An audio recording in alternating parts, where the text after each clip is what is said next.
Hello guys, it's crazy balm. നമുക്കിന്ന് standard 9 SS2 അതായത് ജോഗ്രഫിയിൽ മൂന്നാമത്തെ ചാപ്റ്ററിൻ്റെ പാർട്ട് 2 പഠിക്കാം. Okay, part 2. അപ്പോൾ പാർട്ട് 1 നമ്മൾ എന്തോ പഠിച്ചത്? നമ്മുടെ ഉപദ്വീപീയ പീഠഭൂമിയുടെ കാര്യമാണ് പറഞ്ഞേക്കുന്നത്. അതായത് നമ്മുടെ ഇന്ത്യൻ ഉപഭൂഖണ്ഡത്തിൻ്റെ ഏകദേശം 3/4 ഭാഗത്തോളം വ്യാപിച്ചു കിടക്കുന്ന പ്രദേശത്തെയാണ് നമ്മൾ എന്തെന്ന് പറയുന്നത്? പീഠഭൂമികളെന്ന് പറയുന്നത്. അതുകൊണ്ട് ഈ ഭാഗത്താണ് കിടക്കുന്നത്. അതിന് നമ്മൾ ബേസിക്കായിട്ട് അതിൻ്റെ സ്ഥാനം വെച്ചിട്ട് പീഠഭൂമി പ്രദേശത്തെ പറ്റിയൊക്കെ ഒരുപാട് പറഞ്ഞു. എന്താണ് പീഠഭൂമി എന്ന് പറഞ്ഞു. 3 ടൈപ്പ് പീഠഭൂമികൾ പറഞ്ഞു. പർവ്വതങ്ങളാൽ വലയം ചെയ്യപ്പെട്ട പീഠഭൂമികളുണ്ട്, പർവ്വത അടിവാരത്തിൽ സ്ഥിതി ചെയ്യുന്ന പീഠഭൂമികളുണ്ട്, വൻകര പീഠഭൂമികളും ഉണ്ടെന്ന് നമ്മൾ പറഞ്ഞു. പിന്നെ നമ്മൾ പഠിച്ചത് എന്തായിരുന്നടേ? പലതരത്തിലുള്ള പീഠഭൂമികളെ പറ്റിയാണ്. അതായത് ആ സ്ഥാനത്തിൻ്റെ അടിസ്ഥാനത്തിൽ നമ്മൾ എന്ത് ചെയ്യുന്നു? പൊതുവെ 2 ആയിട്ടാണ് തിരിക്കുന്നത്. ഒന്ന് ഡെക്കാൻ പീഠഭൂമിയും പിന്നെ മധ്യ ഉന്നത തടവും പറഞ്ഞാണ് തിരിക്കുന്നത്.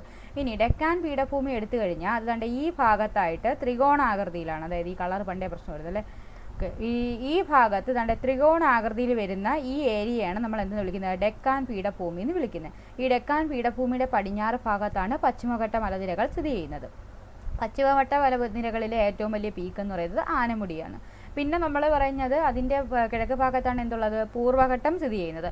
പൂർവ്വഘട്ടം എന്ന് പറയുന്നത് ഒരു സിംഗിൾ മലനിരയല്ല, മറിച്ച് എന്താണെന്നാണ് പറഞ്ഞത്?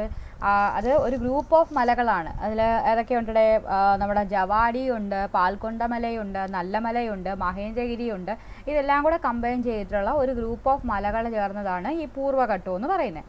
പിന്നെ ഇതിൻ്റെ വടക്ക് ഭാഗത്തുള്ളത് സത്പുര നിരകളും മഹാദിയോ നിരകളും മൈക്കല നിരകളും ഒക്കെയാണ് ഈ മുകൾ ഭാഗത്ത്. ഓക്കെ, അപ്പോൾ ഇത്രയും ഭാഗത്തായിട്ടാണ് കിടക്കുന്നത്. കുറച്ച് നല്ല വാസ്റ്റായിട്ടുള്ള ഒരു ഏരിയയാണ് ഈ ഡെക്കാൻ പീഠഭൂമി എന്ന് പറയുന്നത്. അതിൽ എന്തുവാണ്? ഏകദേശം തെക്ക് ഭാഗത്തായിട്ടാണ് എന്ത് ചെയ്യുന്നത്? ഡെക്കാൻ പീഠഭൂമി കാണപ്പെടുന്നത്. ഇനി മധ്യ ഉന്നത തടം എന്ന് പറയുന്നത് ഈ സത്പുര നിരകൾക്കൊക്കെ മുകളിലായിട്ട്, അതായത് ഈ ഭാഗത്ത്, ഓക്കെ, ഇവിടം തൊട്ട് ഇങ്ങനെ നീണ്ടു കിടക്കുന്ന ഈ ഏരിയയാണ് നമ്മൾ ടോട്ടലി മധ്യ ഉന്നത തടം എന്ന് വിളിക്കുന്നത്. അതിൽ 2 പീഠഭൂമികളാണ് ഉള്ളത്. ഒന്ന് തണ്ട ഇത്, അഥവാ മാൾവ പീഠഭൂമി. പിന്നെ ഉള്ളതായി ഇത് ചോട്ടാ നാഗ്പൂർ പീഠഭൂമി എന്നാണ് പറയുന്നത്.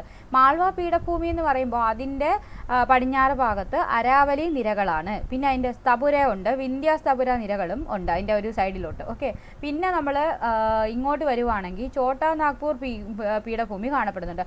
അത് ഈ മധ്യ ഉന്നത തടത്തിൻ്റെ കിഴക്ക് ഭാഗത്താണ് കാണപ്പെടുന്നത്. ചോട്ടാ നാഗ്പൂർ പീഠഭൂമി വളരെയധികം ധാതു നിക്ഷേപങ്ങളുള്ള ഒരു പ്രദേശമാണ് ഈ പറയുന്ന ചോട്ടാ നാഗ്പൂർ പീഠഭൂമി എന്ന് പറയുന്നത്. അതിൻ്റെ വടക്ക് ഭാഗത്തുള്ള കുന്നുകൾ എന്ന് പറയുന്നത് രാജ്മഹൽ കുന്നുകളാണെന്നാണ് പറഞ്ഞത്.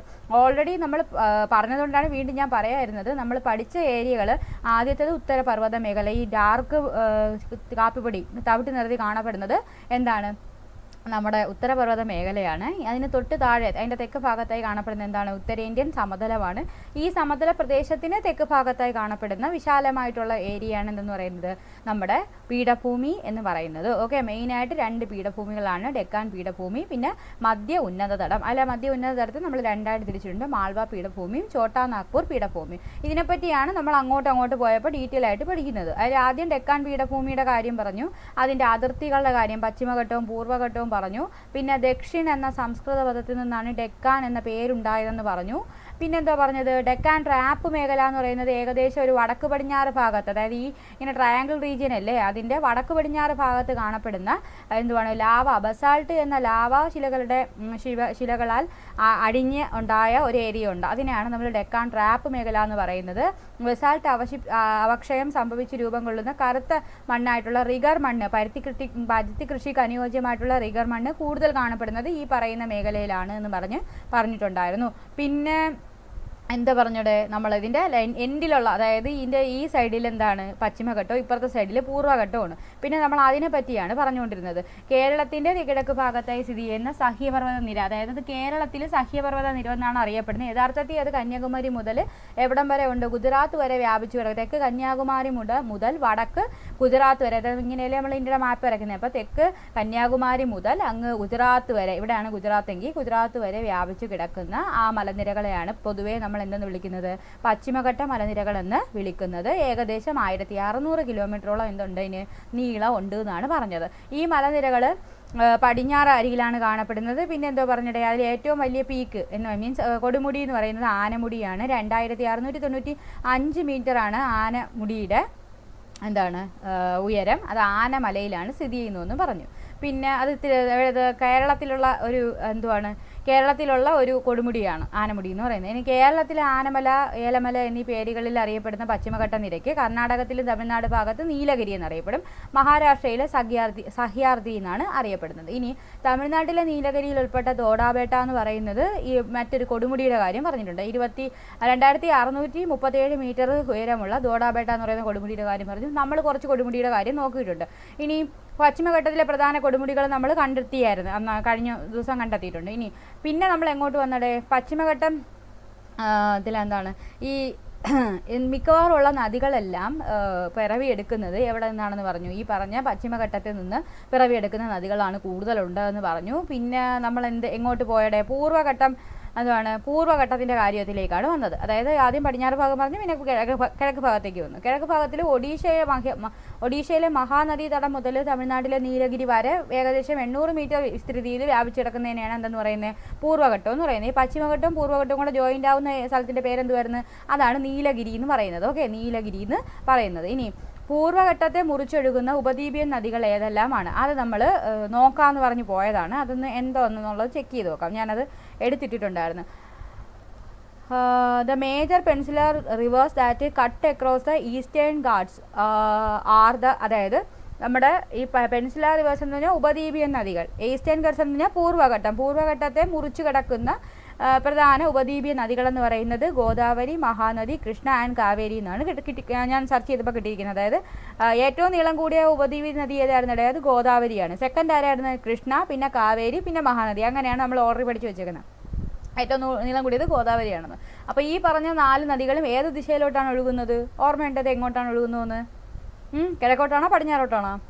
കിഴക്കോട്ട് ഒഴുകുന്ന നദികളാണിത്. ഓക്കെ, കിഴക്കോട്ട് ഒഴുകുന്ന നദികളാണ്, അങ്ങോട്ട് വരുമ്പോൾ പറയും. അപ്പോൾ എന്തുവാണ് പിന്നെ എന്ത് എഴുതിയിരിക്കുന്നത്, ഗോദാവരി, മഹാനദി, കൃഷ്ണ, കാവേരി എന്നിവയാണ് ഈ പറഞ്ഞ എന്ത് ചെയ്യുന്നത്, നമ്മുടെ പെൻസിലാർ റിവേഴ്സ് ഈസ്റ്റേൺ ഗാഡ്സിനെ പൂർവ്വഘട്ടത്തെ മുറിച്ചൊഴുകുന്ന കട്ട് ചെയ്ത് ഒഴുകുന്ന എന്ത് നദികളാണ്, ഉപദ്വീപിയൻ നദികളാണ് പറഞ്ഞത്. ഏതൊക്കെയായിരുന്നു, നമ്മുടെ ഗോദാവരി, കൃഷ്ണ, കാവേരി, പിന്നെ മഹാനദി. ഓക്കെ, മഹാനദി. ഇനി പിന്നെ പറയുന്നത് ഉന്നത തടത്തെ പറ്റിയാണ്. നമ്മളിപ്പോൾ ബേസിക് ആയിട്ടുള്ള ഡെക്കാൻ്റെ ഏരിയ കഴിഞ്ഞു. ഇനി അങ്ങോട്ട് എന്താണ് പോകുന്നത്, ഉന്നത തടത്തിലേക്കാണ് പോകുന്നത്, മധ്യ ഉന്നത തടം. അതിൻ്റെ ഏറ്റവും പടിഞ്ഞാറ് അരികിലാണ് അരാവലി പർവ്വതനിരയാണ് ഉള്ളതെന്ന് പറഞ്ഞു.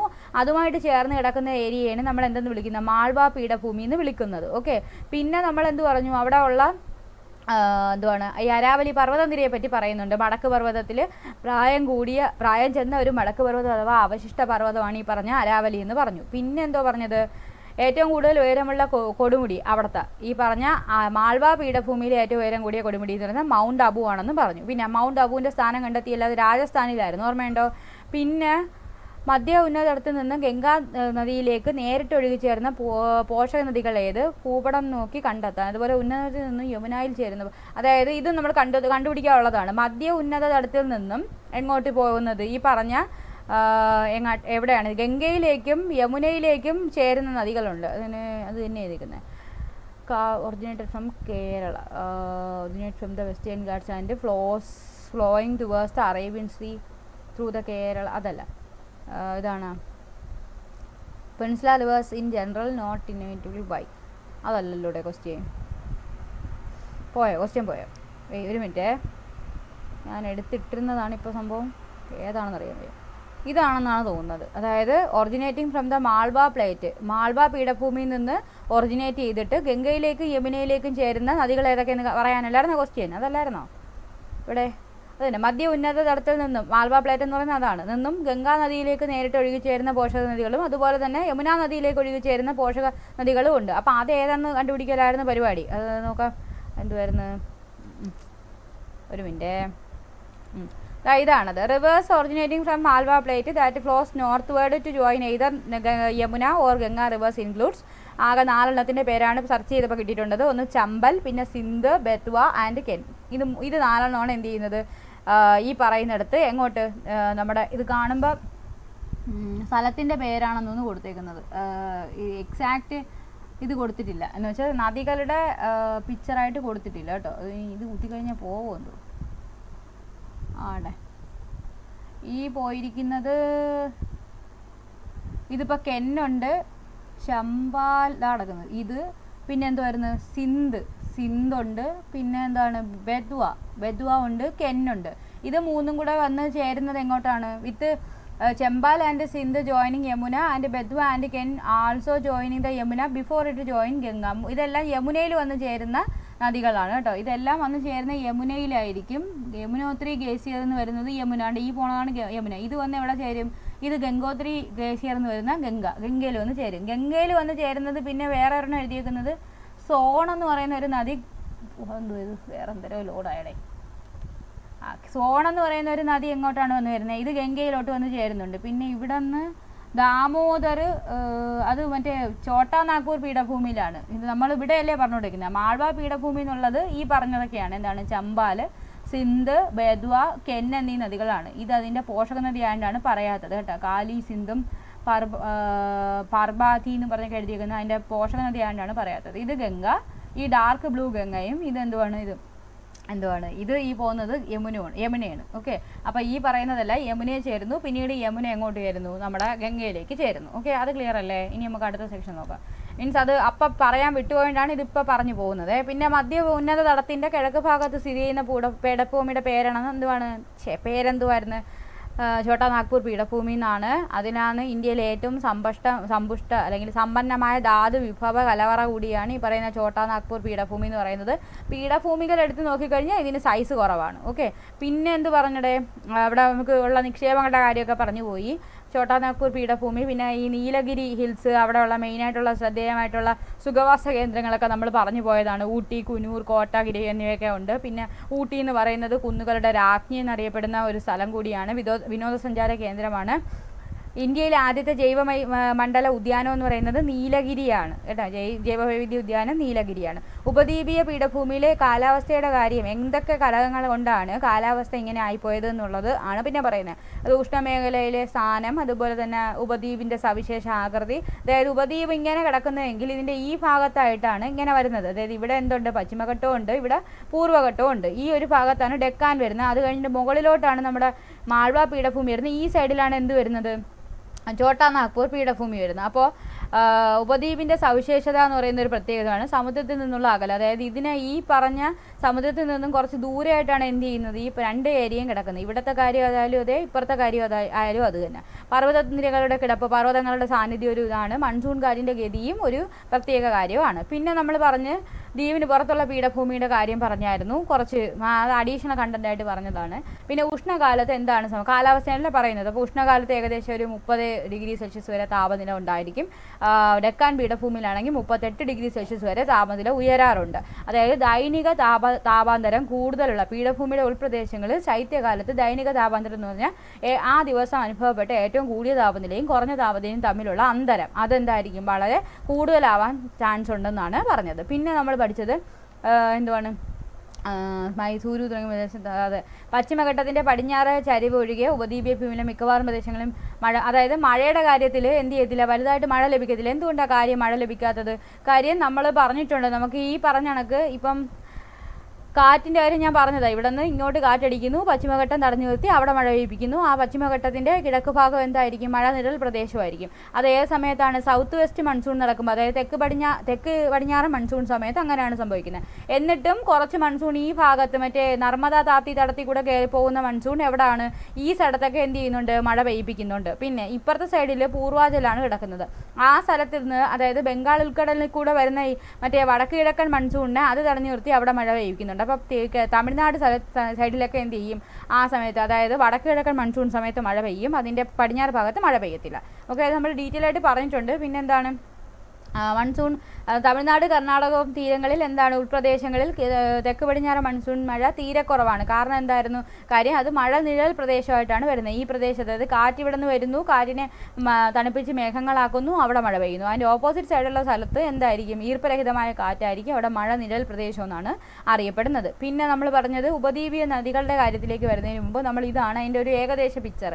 പശ്ചിമഘട്ടം ആണ് ഉയർന്ന ഏരിയ, പൂർവ്വഘട്ടം കുറച്ച് താഴോട്ടാണ്, അതായത് ചരിഞ്ഞ ഒരു പ്രതലമാണ്. നദികളാണിത്. ഓക്കെ, അപ്പോൾ പടിഞ്ഞാറൻ തീരസമതലം ഈ സൈഡിൽ ഇത് അറബിക്കടൽ, പടിഞ്ഞാറൻ തീരസമതലം, പിന്നെ പശ്ചിമഘട്ടം നമ്മുടെ ഉപദ്വീപീയ പീഠഭൂമി, പൂർവ്വഘട്ടം കിഴക്കൻ സമതലം, പിന്നെ ബംഗാൾ ഉൾക്കടൽ, അങ്ങനെയാണ് പോയിരിക്കുന്നത്. ഇനി നമ്മൾ എന്ത് ചെയ്തു, ഇങ്ങനെ ഈ നദികളുടെ കാര്യത്തിൽ നമ്മൾ നദികളെ മൂന്നായിട്ടാണ് തിരിച്ചിരിക്കുന്നത്. കിഴക്കോട്ടൊഴുകി ബംഗാൾ ഉൾക്കടലിൽ പതിക്കുന്നത്, പടിഞ്ഞാറോട്ടൊഴുകി അറബിക്കടലിൽ പതിക്കുന്നത്, വടക്കോട്ടൊഴുകി യമുനയിലും ഗംഗയിലും ചേരുന്ന നദികൾ. അതിൽ കിഴക്കോട്ടൊഴുകി പോകുന്നത് ഏതൊക്കെ നദികളായിരുന്നു? ആകെ ഒരു 3 എന്താണ് ഇപ്പോൾ ഉപദ്വീപീയ നദികൾ ഏതൊക്കെയായിരുന്നു? ആകെ 4 എണ്ണമാണ് പറഞ്ഞത്. നമ്മുടെ ഓർഡർ അനുസരിച്ചാണെങ്കിൽ ഗോദാവരി, കൃഷ്ണ, കാവേരി, പിന്നെ മഹാനദി എന്ന് പറഞ്ഞു. എന്നിട്ട് ഇതിൻ്റെ മെയിനായിട്ട് വരുന്ന എന്തുവാണ് കുറച്ച് കാര്യങ്ങൾ, അതിൻ്റെ ഉത്ഭവം എവിടെയാണ്, പ്രധാന പോഷക നദികൾ ഏതൊക്കെയാണ്, അത് ഉൾക്കൊള്ളുന്ന ഏതൊക്കെ നദി അല്ലെങ്കിൽ ഏതൊക്കെ സംസ്ഥാനങ്ങളിൽ കൂടിയാണ് ഇതിൻ്റെ നദീതടം കടന്നു പോകുന്നത് എന്നൊക്കെ നമ്മൾ പറഞ്ഞു. അത് കഴിഞ്ഞിട്ട് നമ്മൾ എങ്ങോട്ട് പോയടേ? നമ്മൾ ഈ നദിയുടെ മാപ്പൊക്കെ നോക്കി അതിൽ ലൈറ്റായിട്ട് പോകുന്നതെല്ലാം ഹിമാലയൻ നദികളും ഡാർക്കായിട്ട് എഴുതിയിരിക്കുന്നതെല്ലാം എന്തുവായിരുന്നു? ഉപദ്വീപീയ നദികളും ആയിരുന്നു. പിന്നെ നമ്മൾ കാവേരി നദിയുടെ കാര്യം പറഞ്ഞിട്ടുണ്ട്. ഗോദാവരി ഏറ്റവും നീളം കൂടിയ ഉപദ്വീപീയ നദിയാണ്. അതിന് ഏകദേശം 1465 കിലോമീറ്റർ നീളമുണ്ട്. എത്ര വൃഷ്ടിപ്രദേശം ഏകദേശം 3.13 ലക്ഷം ചതുരശ്ര കിലോമീറ്റർ ആണെന്നും പറഞ്ഞു. ദക്ഷിണ ഗംഗ എന്നറിയപ്പെടുന്ന ആരാണ്? ഗോദാവരിയാണെന്ന് പറഞ്ഞു. ഇനി കാവേരി എന്താണ് കേരളത്തിൽ നിന്ന് ഉത്ഭവിച്ച് കാവേരിയിൽ ചേരുന്ന പോഷക നദികൾ ഏതെല്ലാമാണെന്ന് കണ്ടുപിടിക്കാം. അതൊന്നും എവിടെ കണ്ടുപിടിച്ച് വെച്ചിട്ടുണ്ട്. The tributary reverse of Kaveri originating from Kerala. അതായത് കേരളത്തിൽ നിന്ന് ഉത്ഭവിച്ച് കാവേരിയിൽ ചേരുന്ന മെയിനായിട്ടുള്ളത് ഏതൊക്കെയെന്ന് പറഞ്ഞു കഴിഞ്ഞാൽ ഏതൊക്കെയായിരുന്നു ഇവിടെ എഴുതി വെച്ചിട്ടുണ്ട്? കബനി ഉണ്ട്, അതർ ട്രൈബ്യൂട്ടറീസ് ഇവിടെ എഴുതി വെച്ചിട്ടുണ്ട്. The Kabini river a major tributary of Kaveri originates from the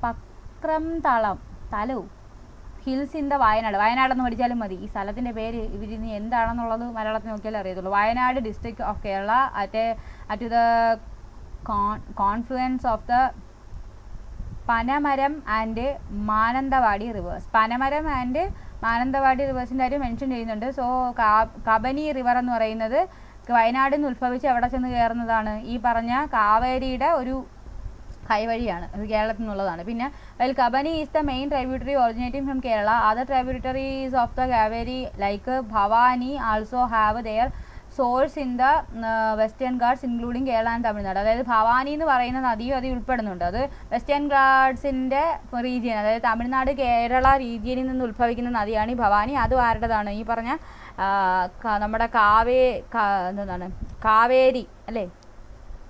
കാവേരിയുടെ അരിയിൽ പറഞ്ഞിരിക്കുന്നത് കാവേരിയുടേതാണ്. പിന്നെ ഭവാനി ജോയിൻസ് കാവേരി ഇൻ തമിഴ്നാട് വെച്ചാണ് ചേരുന്നത്. Noyyal and Amaravathi also joins Kaveri further downstream in Tamil Nadu വെച്ച് ചേരുന്ന 2 കൈവരികളാണ് എന്താ? നോയൽ അതുപോലെ അമരാവതി എന്ന് പറയുന്നത്. അപ്പോൾ കേരളത്തിൽ നിന്നുള്ളത് കബനി മാത്രമേ ഉള്ളൂ. കബനി, ഭവാനി, പാമ്പാർ എന്ന് പറയുന്ന 3 എണ്ണമാണ് നമുക്ക് കിഴക്കോട്ടൊഴുകുന്ന നദികളായിട്ട് പറയുന്നത് കേട്ടോ. ഈ ഗോദാവരി അങ്ങോട്ടാണ് പോകുന്നത്. ഓക്കെ, ഈ പറഞ്ഞത് ഇത് കിഴക്കോട്ട് ഒഴുകുന്ന നദികളുടെ കാര്യമാണ് പറഞ്ഞുകൊണ്ടിരിക്കുന്നത്. ഓക്കെ, ഇനി എന്തുവായിരുന്നു? കിഴക്കോട്ടൊഴുകുന്നതാണ് പറഞ്ഞ ആദ്യത്തെ നമ്മുടെ ഗ്രൂപ്പ് എന്ന് പറയുന്നത് കിഴക്കോട്ടൊഴുകി ബംഗാൾ ഉൾക്കടലിൽ ചേരുന്ന ഉപദ്വീപീയ നദികളുടെ കാര്യമാണ്, അതിലുള്ളതാണ്. ഇനി നമ്മൾ പറയാൻ പോകുന്ന എന്തുവാ? പറ്റാത്ത കാവേരി എന്ത് ചെയ്യുന്നില്ല? പറ്റുന്നില്ല. കാര്യം എന്താ? അതിന് ഈ പറഞ്ഞ 2 മഴ സമയത്തും എന്ത് ചെയ്യും? അതായത് തെക്ക് പടിഞ്ഞാറ് മൺസൂൺ കാലത്തും വടക്ക് കിഴക്കൻ മൺസൂൺ സമയത്തും വെള്ളം ലഭിക്കുന്നുണ്ട്. അതുകൊണ്ട് എന്ത് ചെയ്യുന്നില്ല? വറ്റിപ്പോകുന്നില്ല. പിന്നെ പടിഞ്ഞാറോട്ടൊഴുകുന്ന ഉപദ്വീപീയ നദികളുടെ കാര്യമാണ് പറയുന്നത്. അതിൽ മെയിനായിട്ട് പറയുന്നത് നർമ്മദയും താപ്തിയാണ്. ബാക്കിയെല്ലാം അതായത് പശ്ചിമഘട്ടത്തിൽ നിന്ന് ഉത്ഭവിച്ച് പടിഞ്ഞാറോട്ടൊഴുകി എന്ത് ചെയ്യുന്നു? ഇതിപ്പോൾ കരയാണ്, അറബിക്കടലിൽ ഇപ്പോൾ പതിക്കുന്ന നദികളാണ് കൂടുതലും. എങ്കിൽ ഈ നർമ്മദ താപ്തി എന്ന് പറയുന്നത് ഏകദേശം മധ്യപ്രദേശിൽ നിന്ന് ഉത്ഭവിച്ചിട്ട് എന്ത് ചെയ്യുന്നു? ഇങ്ങോട്ട് വന്ന് നമ്മുടെ അറബിക്കടലിൽ പതിക്കുന്ന 2 നദികളാണ്. ഓക്കെ, അതിൻ്റെ കാര്യമാണ് പിന്നെ പറയുന്നത്. പിന്നെ നമ്മൾ എന്തുവാണ്?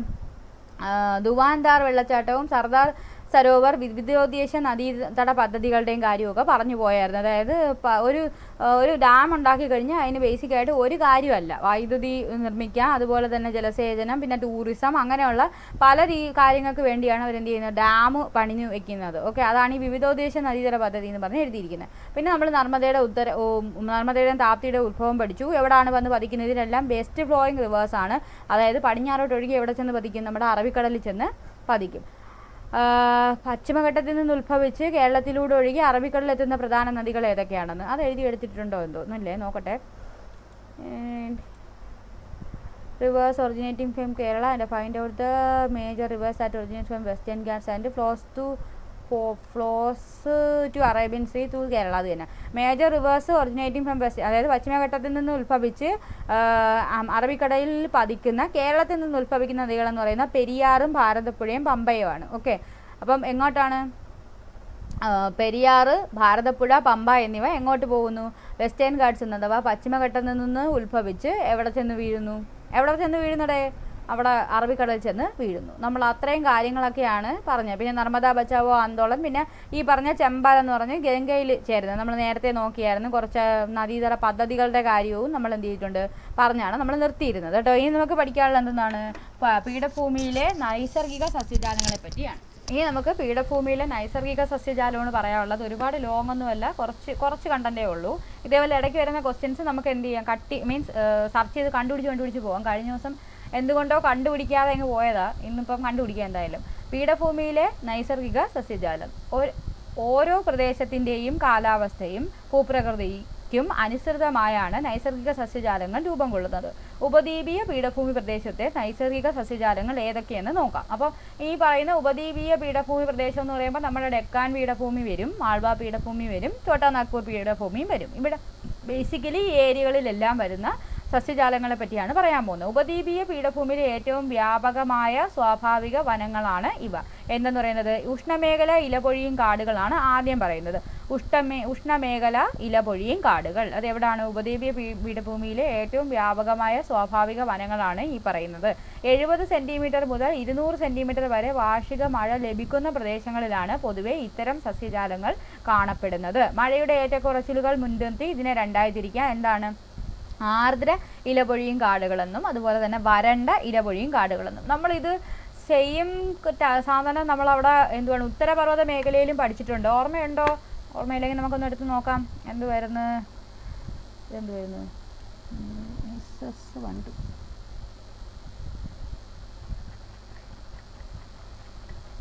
എളുപ്പത്തിന് വേണ്ടി എടുത്തിടാന്ന് വിചാരിക്കുന്നതാണ്. എളുപ്പത്തിന് എടുത്തിട്ട് അത് എളുപ്പമല്ലാതാവും. അങ്ങനെയൊക്കെയാണ് പ്രശ്നം സംഭവിക്കുന്നത്.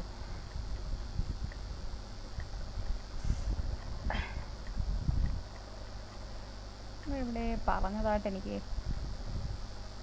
ഉഷ്ണമേഖല ഇലപൊഴിയും വനങ്ങളെന്ന് പറഞ്ഞ് നമ്മൾ അവിടെയും പറഞ്ഞിട്ടുണ്ട്. സെയിം ഇതേ കാര്യം എവിടെയും പറഞ്ഞിട്ടുണ്ട്. നമ്മുടെ ഉത്തര മഹാസമതലത്തിൽ അല്ലെങ്കിൽ ഉത്തരേന്ത്യൻ സമതലങ്ങളുടെ പ്രദേശങ്ങളിലും എന്ത് ചെയ്തിട്ടുണ്ട് പറഞ്ഞിട്ടുണ്ട്.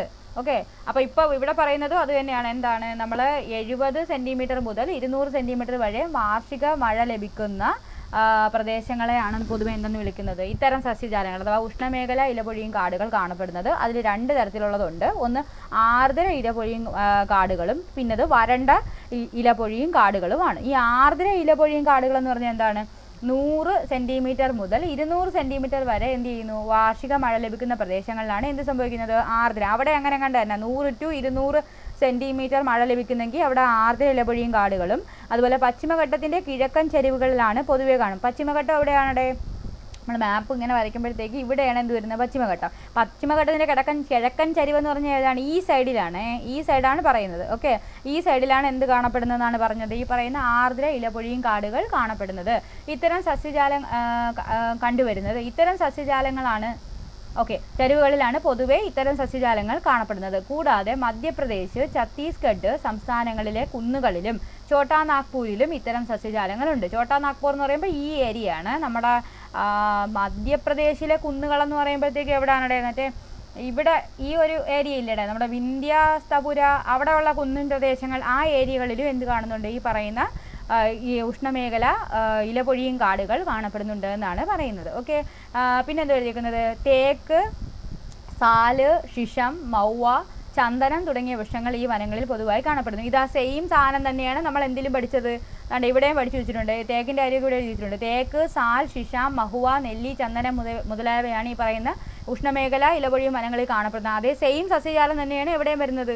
നമ്മുടെ ഈ പറഞ്ഞ എന്തുവാണ് ഉപദ്വീപീയ പീഠഭൂമിയിലും വരുന്നത്. അപ്പോൾ ഉപദ്വീപീയ പീഠഭൂമിയിലും നമ്മുടെ ഉത്തരേന്ത്യൻ സമതലങ്ങളിലും കാണപ്പെടുന്ന ഒരേ തരം സസ്യജാലങ്ങളാണ് എന്താണ് ഈ പറയുന്ന ഉഷ്ണമേഖല ഇലപൊഴിയും കാടുകളെന്ന് പറയുന്നത്. ഓക്കെ അല്ലേ? ഇനി 70 സെൻറ്റിമീറ്റർ മുതൽ 100 സെൻറ്റിമീറ്റർ വരെ വാർഷിക മഴ ലഭിക്കുന്ന പീഠഭൂമിയുടെ ഇതര ഭാഗങ്ങളിൽ വരണ്ട ഇലപൊഴിയും കാടുകൾ ആണുള്ളത്. അതായത് മറ്റു ഭാഗങ്ങളിൽ ഇപ്പോൾ പറഞ്ഞ പശ്ചിമഘട്ടത്തിൻ്റെ കിഴക്ക് ഭാഗത്തൊക്കെ എന്താണ് കൂടുതലും ആർദ്ര ഇലപൊഴിയും കാടുകളാണ് ഉള്ളതെന്ന് പറഞ്ഞു. ഇതിൻ്റെ തന്നെ എന്താണ് മറ്റു ഭാഗങ്ങളിൽ എന്താണ് വരണ്ട ഇലപൊഴിയും കാടുകളാണുള്ളതെന്നും പറയുന്നുണ്ട്. ഓക്കെ, മഴ തീരെ കുറഞ്ഞ മേഖലകളോടടുക്കുമ്പോൾ ഇത് മുൾക്കാടുകൾക്കും കുറ്റിച്ചെടികൾക്കും വഴിമാറുന്നു. നമ്മൾ സമതലത്തിൽ ഇത് പറഞ്ഞിട്ടുണ്ട്. നമ്മുടെ രാജസ്ഥാൻ സമതലം എന്ന് പറയുന്നത് വരണ്ട ഏരിയയാണ്. അവിടെ ഈ കാണപ്പെടുന്ന എന്താണ് കുറ്റിച്ചെടികളും അല്ലെങ്കിൽ വരണ്ട ഇലവഴിയും കാടുകൾ അങ്ങനെയൊക്കെയാണെന്ന് നമ്മൾ പറഞ്ഞിട്ടുണ്ട്. അതേപോലെയാണ് ഇപ്പോൾ പറയുന്നത് ഉപദ്വീപീയ പീഠഭൂമിയുടെ കാര്യത്തിലാണ്.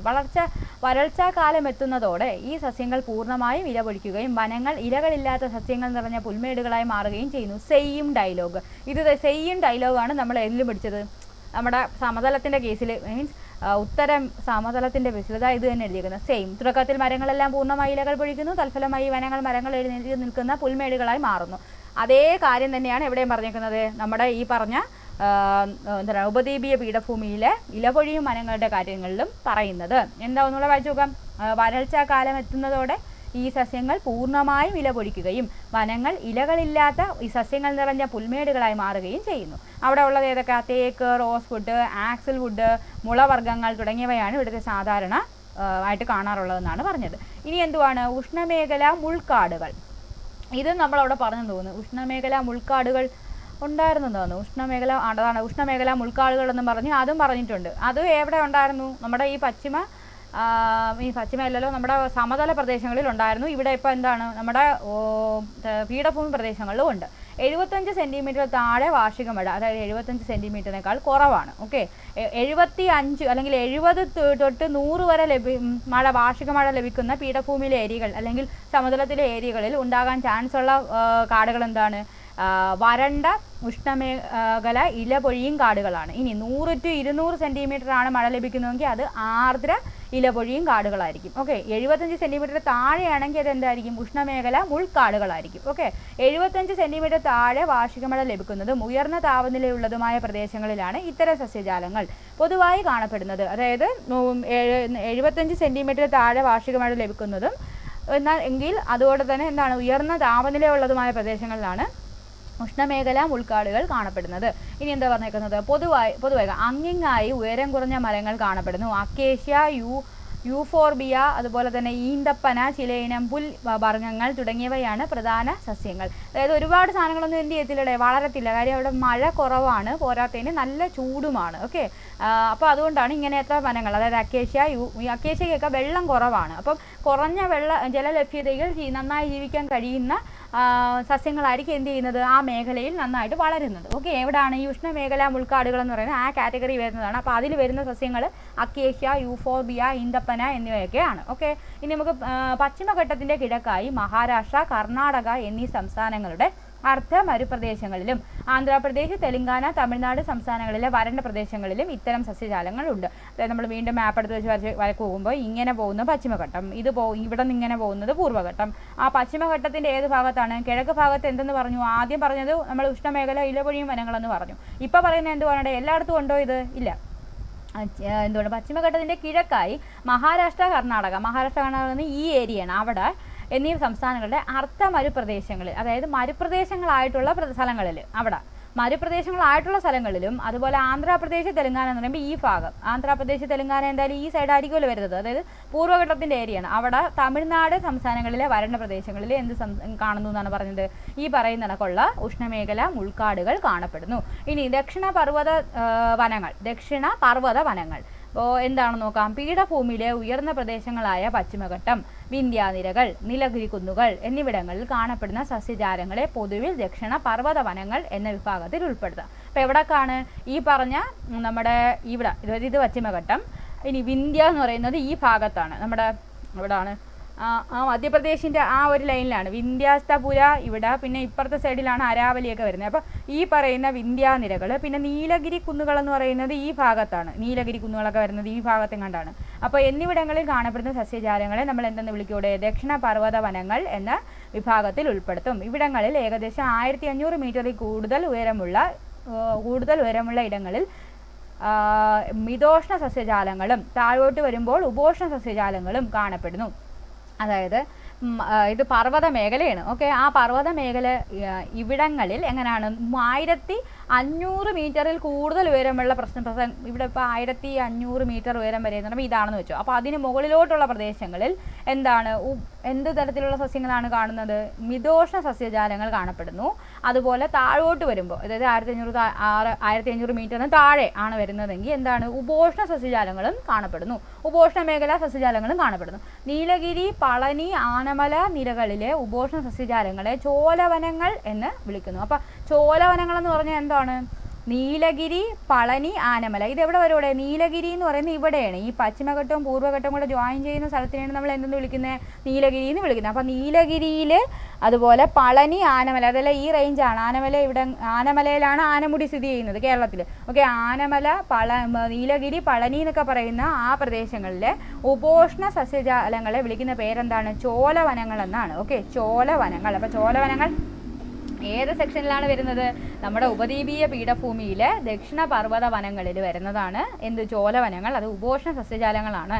ഓക്കെ, അപ്പം ഉപദ്വീപീയ പീഠഭൂമിയിലെ വനങ്ങൾ നമ്മൾ എത്രയായിട്ടാണ് തിരിച്ചിരിക്കുന്നത്? മെയിനായിട്ട് 3ആയിട്ടാണ് തിരിക്കുന്നത്. ഒന്ന് ഉഷ്ണമേഖല ഇലപൊഴിയും കാടുകൾ, പിന്നെ പറഞ്ഞത് എന്താണ്? ഉഷ്ണമേഖല മുൾക്കാടുകൾ, പിന്നെ ഉള്ളത് ദക്ഷിണ പർവ്വത വനങ്ങൾ. ഓക്കെ അല്ലേ? ഇനി നമുക്ക് ഉപദ്വീപീയ പീഠഭൂമിയിലെ മണ്ണിനങ്ങളെ പറ്റി നോക്കാം. ഇത് നമ്മൾ അവിടെ എന്തുവാണ് സമതലത്തിൽ പറഞ്ഞ സമയത്ത് ജസ്റ്റ് ഓടിച്ച് പറഞ്ഞതാണ്. അപ്പോൾ ഇത് വീണ്ടും അവർ ഒന്നുകൂടെ എടുത്തെടുത്ത് പറയുവാണ്.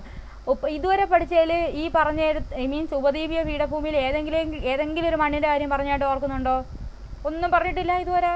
ഒരു റിഗർ മണ്ണിൻ്റെ കാര്യം പറഞ്ഞ് ഓർമ്മയുണ്ടോ? ഒരു കറുത്ത റിഗർ മണ്ണ്, അതായത് പരുത്തി കൃഷിക്ക് അനുയോജ്യമായിട്ടുള്ള റിഗർ മണ്ണിൻ്റെ കാര്യം പറഞ്ഞു. ബസാൾട്ട് ശിലകൾ ഉരുകി അല്ലെങ്കിൽ ബസാൾട്ടിൻ്റെ ലാവ ഉരുകി ഉണ്ടായ നമ്മുടെ ഈ ഡെക്കാൻ പീഠഭൂമിയുടെ പടിഞ്ഞാറ് ഭാഗത്ത്, വടക്ക് പടിഞ്ഞാറ് ഭാഗത്ത് കാണപ്പെടുന്ന മറ്റേ ഡെക്കാൻ ട്രാപ്പ് മേഖലയിൽ എന്താണ് ഈ പറഞ്ഞ റിഗർ മണ്ണാണെന്ന് പറഞ്ഞൊക്കെ നമ്മൾ പറഞ്ഞായിരുന്നു. ഓക്കെ, നെക്സ്റ്റ് ഓർത്തപ്പോൾ ഒന്ന് പറഞ്ഞതേ ഉള്ളൂ. അപ്പോൾ ബാക്കി വെച്ച് നോക്കാം.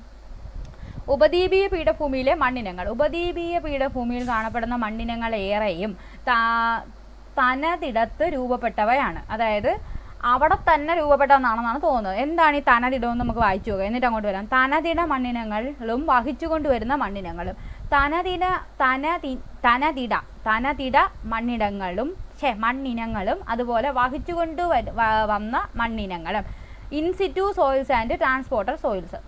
ഓരോ പ്രദേശത്തുമുള്ള ശിലകളിൽ നിന്ന് രൂപപ്പെട്ട് അതതിടങ്ങളിൽ തന്നെ നിലനിൽക്കുന്ന മണ്ണിനങ്ങളാണ് എന്തെന്ന് പറയുന്നത്? തനതിട മണ്ണിനങ്ങൾ. അതായത് അവിടെ ഉള്ള ശില പൊടിഞ്ഞ് അവിടെ തന്നെ കിടക്കുവാണ്. അതിനാരും കൊണ്ട് ഇട്ടതൊന്നുമല്ല. ആരും കൊണ്ടിടുക എന്ന് പറഞ്ഞാൽ കൊണ്ടിടാൻ ചാൻസ് ഉള്ള ആരാ? വല്ല നദികളൊക്കെ ആയിരിക്കും, അല്ലെങ്കിൽ പ്രളയം വല്ലതും വന്ന് എന്ത് ചെയ്യുന്നു? കൊണ്ടിടാം. അങ്ങനെയൊക്കെ സംഭവിക്കാനേ ഉള്ളൂ. അപ്പോൾ ഒരു പ്രദേശത്തുണ്ടായിരുന്ന ശിലകൾ പൊടിഞ്ഞ് അവിടെ തന്നെ കിടക്കുവാണ്. അങ്ങനെ കിട്ടിയ അങ്ങനെ ഉള്ള മണ്ണിനങ്ങളെയാണ് നമ്മൾ എന്തെന്ന് പറയുന്നത്? തനതിട മണ്ണിനങ്ങൾ എന്ന് പറയുന്നത്. അതിന് എക്സാമ്പിളാണ് കറുത്ത മണ്ണ്.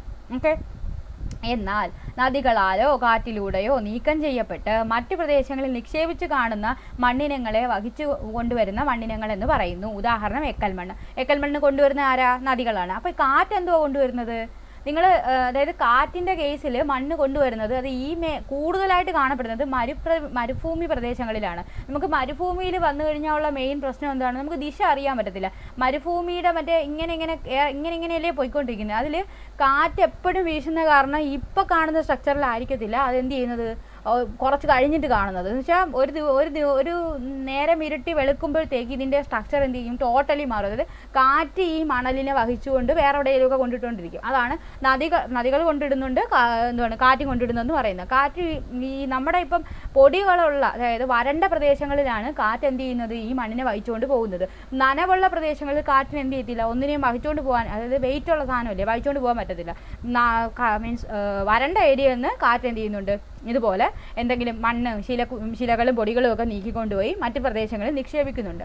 അങ്ങനെ നിക്ഷേപിച്ചുണ്ടാകുന്നതിനാണ് നമ്മൾ എന്തെന്ന് വിളിക്കുന്നത്? നമ്മുടെ പേരെന്ത് വരുന്നത്? വഹിച്ചുകൊണ്ട് വരുന്ന മണ്ണിനങ്ങൾ അഥവാ ട്രാൻസ്പോർട്ടർ സോയിൽസ് എന്ന് വിളിക്കുന്നത്. ഓക്കെ അല്ലേ? അപ്പോൾ ഉപദ്വീപീയ പീഠഭൂമിയിലുള്ള മണ്ണിനങ്ങളെല്ലാം എന്താണ്? തനതിട രൂപപ്പെട്ടവയാണ്. തനതിട മണ്ണിനങ്ങളാണ്. അതായത് അവിടെ ഉള്ള ശിലകൾ തന്നെ പൊടിഞ്ഞ് അവിടെ ഉണ്ടായതാണ്, അവിടെ ആരും കൊണ്ടിട്ടതല്ല എന്നാണ് പറയുന്നത്. ഇവിടെ കാണപ്പെടുന്ന മണ്ണിനങ്ങളെ കറുത്ത മണ്ണ്, ചെമ്മണ്ണ്, ലാറ്ററൈറ്റ് മണ്ണ്, പർവ്വതമണ്ണ് എന്നിങ്ങനെ തിരിക്കാം. അപ്പോൾ ടോട്ടലി എത്ര ടൈപ്പ് മണ്ണുണ്ട് ഉപദ്വീപീയ പീഠഭൂമിയിൽ? 4 ടൈപ്പ് മണ്ണാണ് പറയുന്നത്. കറുത്ത മണ്ണ്, ചെമ്മണ്ണ്, ലാറ്ററൈറ്റ് മണ്ണ്, പർവ്വതമണ്ണ്. ഓക്കെ അല്ലേ? കറുത്ത മണ്ണ്, ചെമ്മണ്ണ്, ലാറ്ററൈറ്റ് മണ്ണ്, പർവ്വതമണ്ണ്. ഉപദ്വീപീയ പീഠഭൂമിയിലെ സസ്യജാലത്തെ എത്രയായിട്ട് തിരിക്കാം? നമുക്കതിനെ 3 ആയിട്ട് തിരിക്കാം. എന്തായിരുന്നു? ഉഷ്ണമേഖല ഇലപൊഴിയും മരങ്ങൾ, ഉഷ്ണമേഖല എന്തുവായിരുന്നു എന്തുവരുന്നേ മരുഭൂമിയോ എന്തുവല്ലേ, ഉഷ്ണമേഖല മുൾക്കാടുകൾ, മരുഭൂമിയിൽ ഉള്ളത് മുൾക്കാടാണല്ലോ. ഓക്കെ, മുൾക്കാടുകൾ, പിന്നെ ദക്ഷിണ പർവ്വത വനങ്ങൾ. ഓക്കെ, ഇനി നമുക്ക് ബാക്കി വെച്ച് നോക്കാം. അതിൽ ആദ്യത്തേത് കറുത്ത മണ്ണ്, ബ്ലാക്ക് സോയിൽ. എന്താണ് നോക്കാം? ഡെക്കാൻ പീഠഭൂമിയുടെ വടക്ക് പടിഞ്ഞാറ് ഭാഗം അതിവിശാലമായ ലാവാ പീഠഭൂമിയാണെന്ന് നിങ്ങൾ മനസ്സിലാക്കിയല്ലോ. ഓർമ്മയുണ്ടല്ലോ അതിൻ്റെ പേരെന്ത് വരുന്നത്? ഡെക്കാൻ ട്രാപ്പ് മേഖല എന്നാണ് പറയുന്നത്. ആണോ? സംശയം ഉണ്ടെങ്കിൽ ഒന്നുകൂടെ പോയി നോക്കാം. നമുക്ക് സംശയം വെച്ചോണ്ടിരിക്കണ്ട. പോയോ? ഇത് മറിക്കാൻ വയ്യാത്തതാണ് ഞാൻ അപ്പുറത്തൊന്ന് ഓണാക്കിയിട്ടത്. എന്നിട്ട് വീണ്ടും ഞാൻ മറിച്ചോണ്ടിരിക്കുക. എവിടെയായിട്ട് അല്ലമ്മ,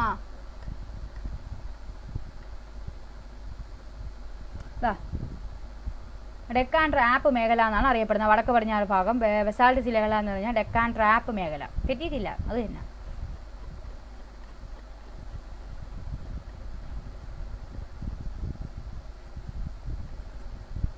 ഈ സമയത്ത് ലൈവ് ഇട്ട് കഴിഞ്ഞാൽ ഫുള്ള് പ്രശ്നമാണ്. ആരെങ്കിലുമൊക്കെ എവിടെ നിന്നെങ്കിലും വിളിച്ചുകൊണ്ടിരിക്കും. അതാണ് നട്ടപ്പാരൊക്കെ ഞാൻ ലൈവ് ഇടാൻ വരുന്നത്. ആരെങ്കിലും ഉണ്ടോ നോക്കട്ടെ. ഞാൻ പറഞ്ഞുകൊണ്ടിരുന്ന കണ്ടിന്യൂറ്റി അങ്ങ് പോയി.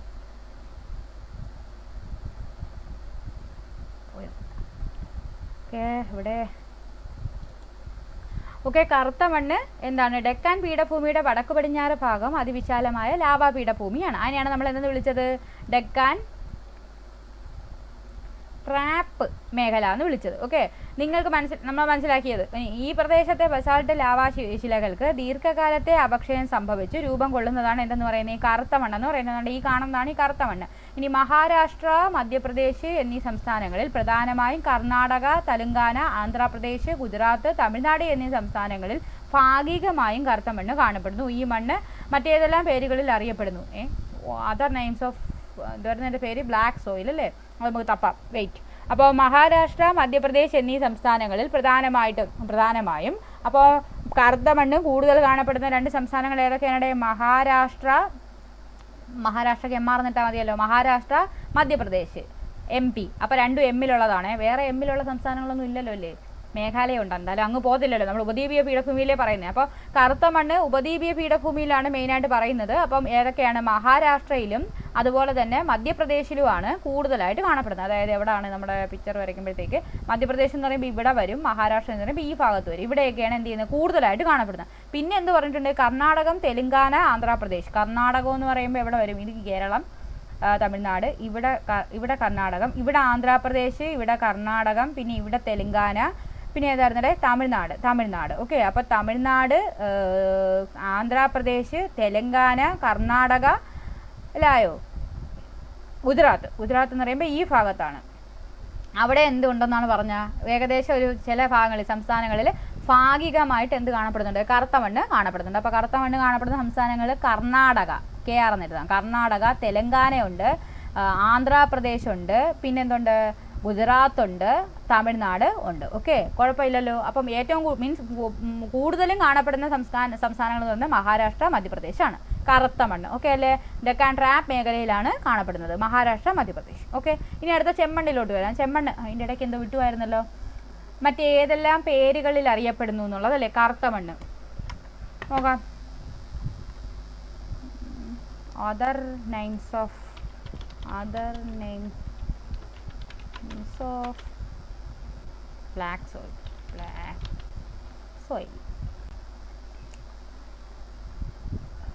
Rigger soil, black cotton soil എന്നൊക്കെ അറിയപ്പെടും. നമ്മൾ നേരത്തെ പറഞ്ഞല്ലേ കറുത്ത മണ്ണ് അല്ലെങ്കിൽ കറുത്ത പരുത്തി മണ്ണെന്നൊക്കെ പറഞ്ഞ് അറിയപ്പെടുമെന്ന് നമ്മൾ നേരത്തെ പറഞ്ഞിട്ടുണ്ട്. ബ്ലാക്ക് കോട്ടൺ സോയിൽ, എന്നിട്ട് കെർണോസമെന്നോ അങ്ങനെ എന്തോ ഒരു പേരും കൂടെ, ചെർണോസമെന്നോ കെർണോസമെന്നോ എങ്ങാണ്ടാണ് വായിക്കുന്നത് കേട്ടോ.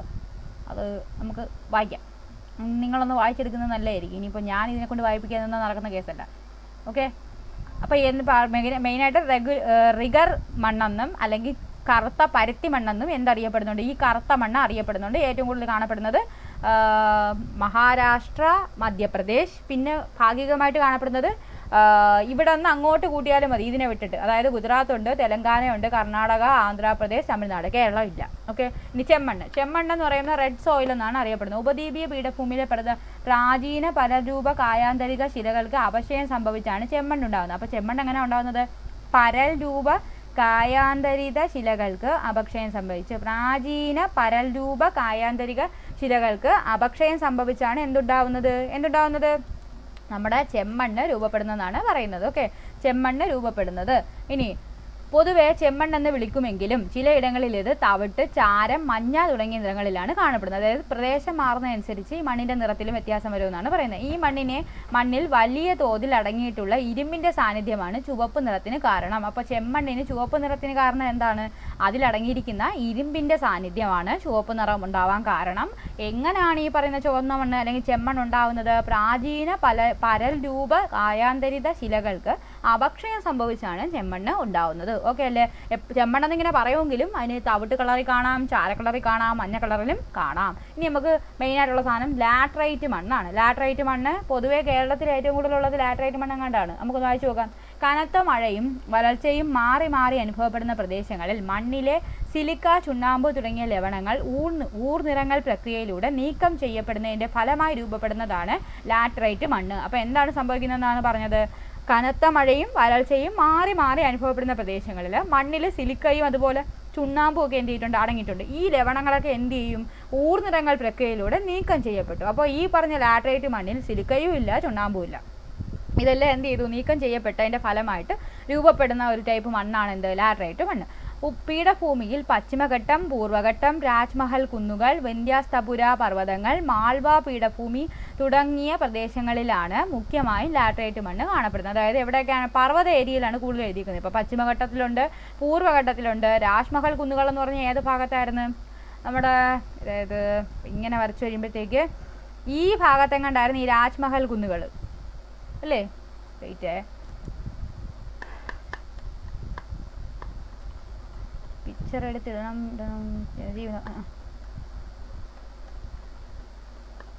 പോയോ? ഇതടക്കുന്നത് ഈ ഭാഗത്ത് തന്നെ. അതായത് നമ്മുടെ ഏകദേശം എങ്ങോട്ടാണ്? കിഴക്ക് ഭാഗത്തിനടുപ്പിച്ചാണ് ഈ രാജ്മഹൽ കുന്നുകൾ വരുന്നത്. അപ്പോൾ രാജ്മഹൽ കുന്നുകൾ, പശ്ചിമഘട്ടം, പൂർവ്വഘട്ടം, പിന്നെന്തോ പറഞ്ഞോണ്ടിരുന്നത്? വേറെ എല്ലാം പറഞ്ഞായിരുന്നോ?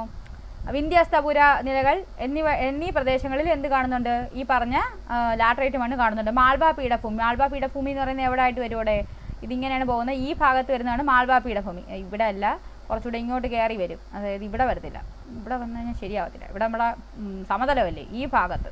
ആരവല്ലിയുടെ ഇപ്പുറത്തെ സൈഡിലായിട്ടാണ് മാൾവ പീഠഭൂമി വരുന്നത്. അവിടെ എന്താണ് കാണപ്പെടുന്നതെന്നാണ് പറഞ്ഞത്? ലാറ്ററൈറ്റ് മണ്ണാണ് മുഖ്യമായിട്ടും കാണപ്പെടുന്നത്. പൊതുവേ ഫലപുഷ്ടി കുറഞ്ഞ ഈ മണ്ണിനും കൃഷിയോഗ്യമല്ലെങ്കിലും വളപ്രയോഗത്തിലൂടെ തേയില, കാപ്പി, റബ്ബർ, അടയ്ക്ക തുടങ്ങിയ തോട്ടവിളകൾക്കായി വൻതോതിൽ പ്രയോജനപ്പെടുത്തുന്നു. അപ്പോൾ തോട്ടവിളകൾക്കാണ് കൃഷി ചെയ്യാൻ പറ്റിയൊരു മണ്ണാണ് ലാറ്ററൈറ്റ് മണ്ണ്. അതിൽ എന്തൊക്കെ ലവണങ്ങളില്ല? സിലിക്ക, ചുണ്ണാമ്പ് തുടങ്ങിയ ലവണങ്ങളെല്ലാം പോയി, അതിനകത്ത് അത് കാണത്തില്ല. അങ്ങനെ രൂപപ്പെട്ട മണ്ണാണെന്ന് പറയുന്നത് ഈ ലാറ്ററൈറ്റ് മണ്ണെന്ന് പറയുന്നത്. അതിനകത്ത് നമുക്ക് കൃഷിക്ക് ചെയ്യാൻ പറ്റുന്ന തോട്ടവിളകളാണ് കൂടുതലായിട്ട് കൃഷി ചെയ്യാൻ പറ്റുന്നത്. തേയില, കാപ്പി, റബ്ബർ തുടങ്ങിയവയൊക്കെ എന്ത് ചെയ്യാം? അതിനകത്ത് കൃഷി ചെയ്യാമെന്നാണ് പറയുന്നത്. ഓക്കെ, കുഴപ്പമില്ലല്ലോ. ഇനി നമുക്ക് അടുത്തത് എന്താണ്? പർവ്വത മണ്ണ്. അപ്പോൾ 4 ടൈപ്പ് മണ്ണാണ് പഠിക്കാനുള്ളത്. ആദ്യത്തേത് കറുത്ത മണ്ണ്, പിന്നെ എന്തായിരുന്നടേ?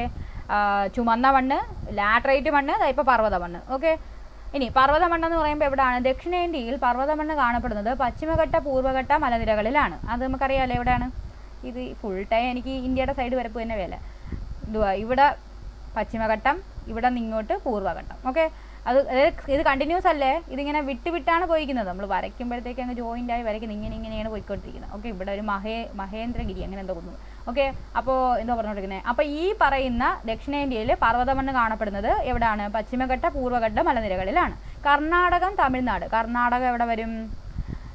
കേരളം ഇവിടെ ആണെന്ന് തോന്നുന്നു. കർണാടകം ഇവിടെ ഈ ഭാഗത്താണ് കർണാടകം ഉണ്ട്. ഈ ഭാഗത്തുള്ള തമിഴ്നാട്, അതായത് ഇതിങ്ങനെയല്ലേ കേരളം പോകുന്നത്, ഇങ്ങനെ അതിൽ ഇവിടെയാണ് തമിഴ്നാട്. ഇത് തമിഴ്നാട് TN വരും. കർണാടക വരുന്നുണ്ട്. പിന്നെന്തുകൊണ്ട്?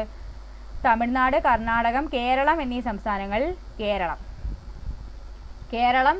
എന്നീ സംസ്ഥാനങ്ങളിൽ തോട്ടവിളകൾക്ക് പ്രത്യേകിച്ച് തേയില, കാപ്പി, സുഗന്ധദ്രവ്യങ്ങൾ, ഉഷ്ണമേഖല പഴവർഗ്ഗങ്ങൾ എന്നിവയുടെ കൃഷിക്ക് പർവ്വതമണ്ണ് അനുയോജ്യമാണ്. അപ്പോൾ പർവ്വതമണ്ണ് ഉപയോഗിക്കുന്നത് എവിടെയൊക്കെയാണ്? ഈ പറഞ്ഞ കണക്ക് കർണാടകം, തമിഴ്നാട്, കേരളം എന്നീ സംസ്ഥാനങ്ങളിൽ തോട്ടവിളകൾക്ക് മെയിനായിട്ട് അവർ തോട്ടവിളയായിട്ട് കണക്കാക്കിയിട്ടിരിക്കുന്നത് ഏതാണ്? തേയില, കാപ്പി, സുഗന്ധദ്രവ്യങ്ങൾ, അതുപോലെ തന്നെ ഉഷ്ണമേഖല പഴവർഗ്ഗങ്ങളെന്ന് പറഞ്ഞിട്ടുണ്ട്. പഴവർഗ്ഗങ്ങളും പ്രത്യേക തരത്തിലുള്ള പഴവർഗ്ഗങ്ങൾക്കും എന്ത് ചെയ്യുന്നുണ്ട്? കൃഷിക്ക് അനുയോജ്യമായിട്ടുള്ളതാണ് ഈ പറയുന്ന പർവ്വതമണ്ണെന്ന് പറയുന്നത്. മേൽപ്പറഞ്ഞ മണ്ണിനങ്ങളെ കൂടാതെ ഉപദ്വീപീയ പീഠഭൂമിയിൽ കാലാവസ്ഥയും ഭൂപ്രകൃതിക്കും അനുസൃതമായി വൈവിധ്യമാർന്ന പ്രാദേശിക മണ്ണിനങ്ങൾ കൂടി കാണപ്പെടുന്നു. അപ്പോൾ മെയിനായിട്ടുള്ളത് 4 മണ്ണാണ്: കറുത്ത മണ്ണ്, ചുവന്ന മണ്ണ്, ലാറ്ററൈറ്റ് മണ്ണ്, പർവ്വതമണ്ണ്. ഇത് കൂടാതെ എന്ത് ചെയ്യുന്നുണ്ട്? ഭൂപ്രകൃതിക്ക് അനുസൃതമായിട്ട് മറ്റ് പല മണ്ണിനങ്ങളും കാണപ്പെടുന്നു എന്ന് പറയുന്നുണ്ട്. അപ്പോൾ മണ്ണിൻ്റെ കാര്യം ഒന്നുകൂടെ പറയാമല്ലോ. കറുത്ത മണ്ണെന്ന് പറയുന്നത് ഏറ്റവും കൂടുതലുള്ളത് എവിടെയാണ്? ഏറ്റവും കൂടുതൽ കാണപ്പെടുന്ന സംസ്ഥാനങ്ങളെന്ന് പറയുന്നത് മഹാരാഷ്ട്രയും മധ്യപ്രദേശുമാണ്. കർണാടക, തെലങ്കാന, ആന്ധ്രാപ്രദേശ്, ഗുജറാത്ത്, തമിഴ്നാട് എന്നീ പ്രദേശങ്ങളിൽ ഭാഗികമായിട്ട് കാണപ്പെടുന്നുണ്ട്.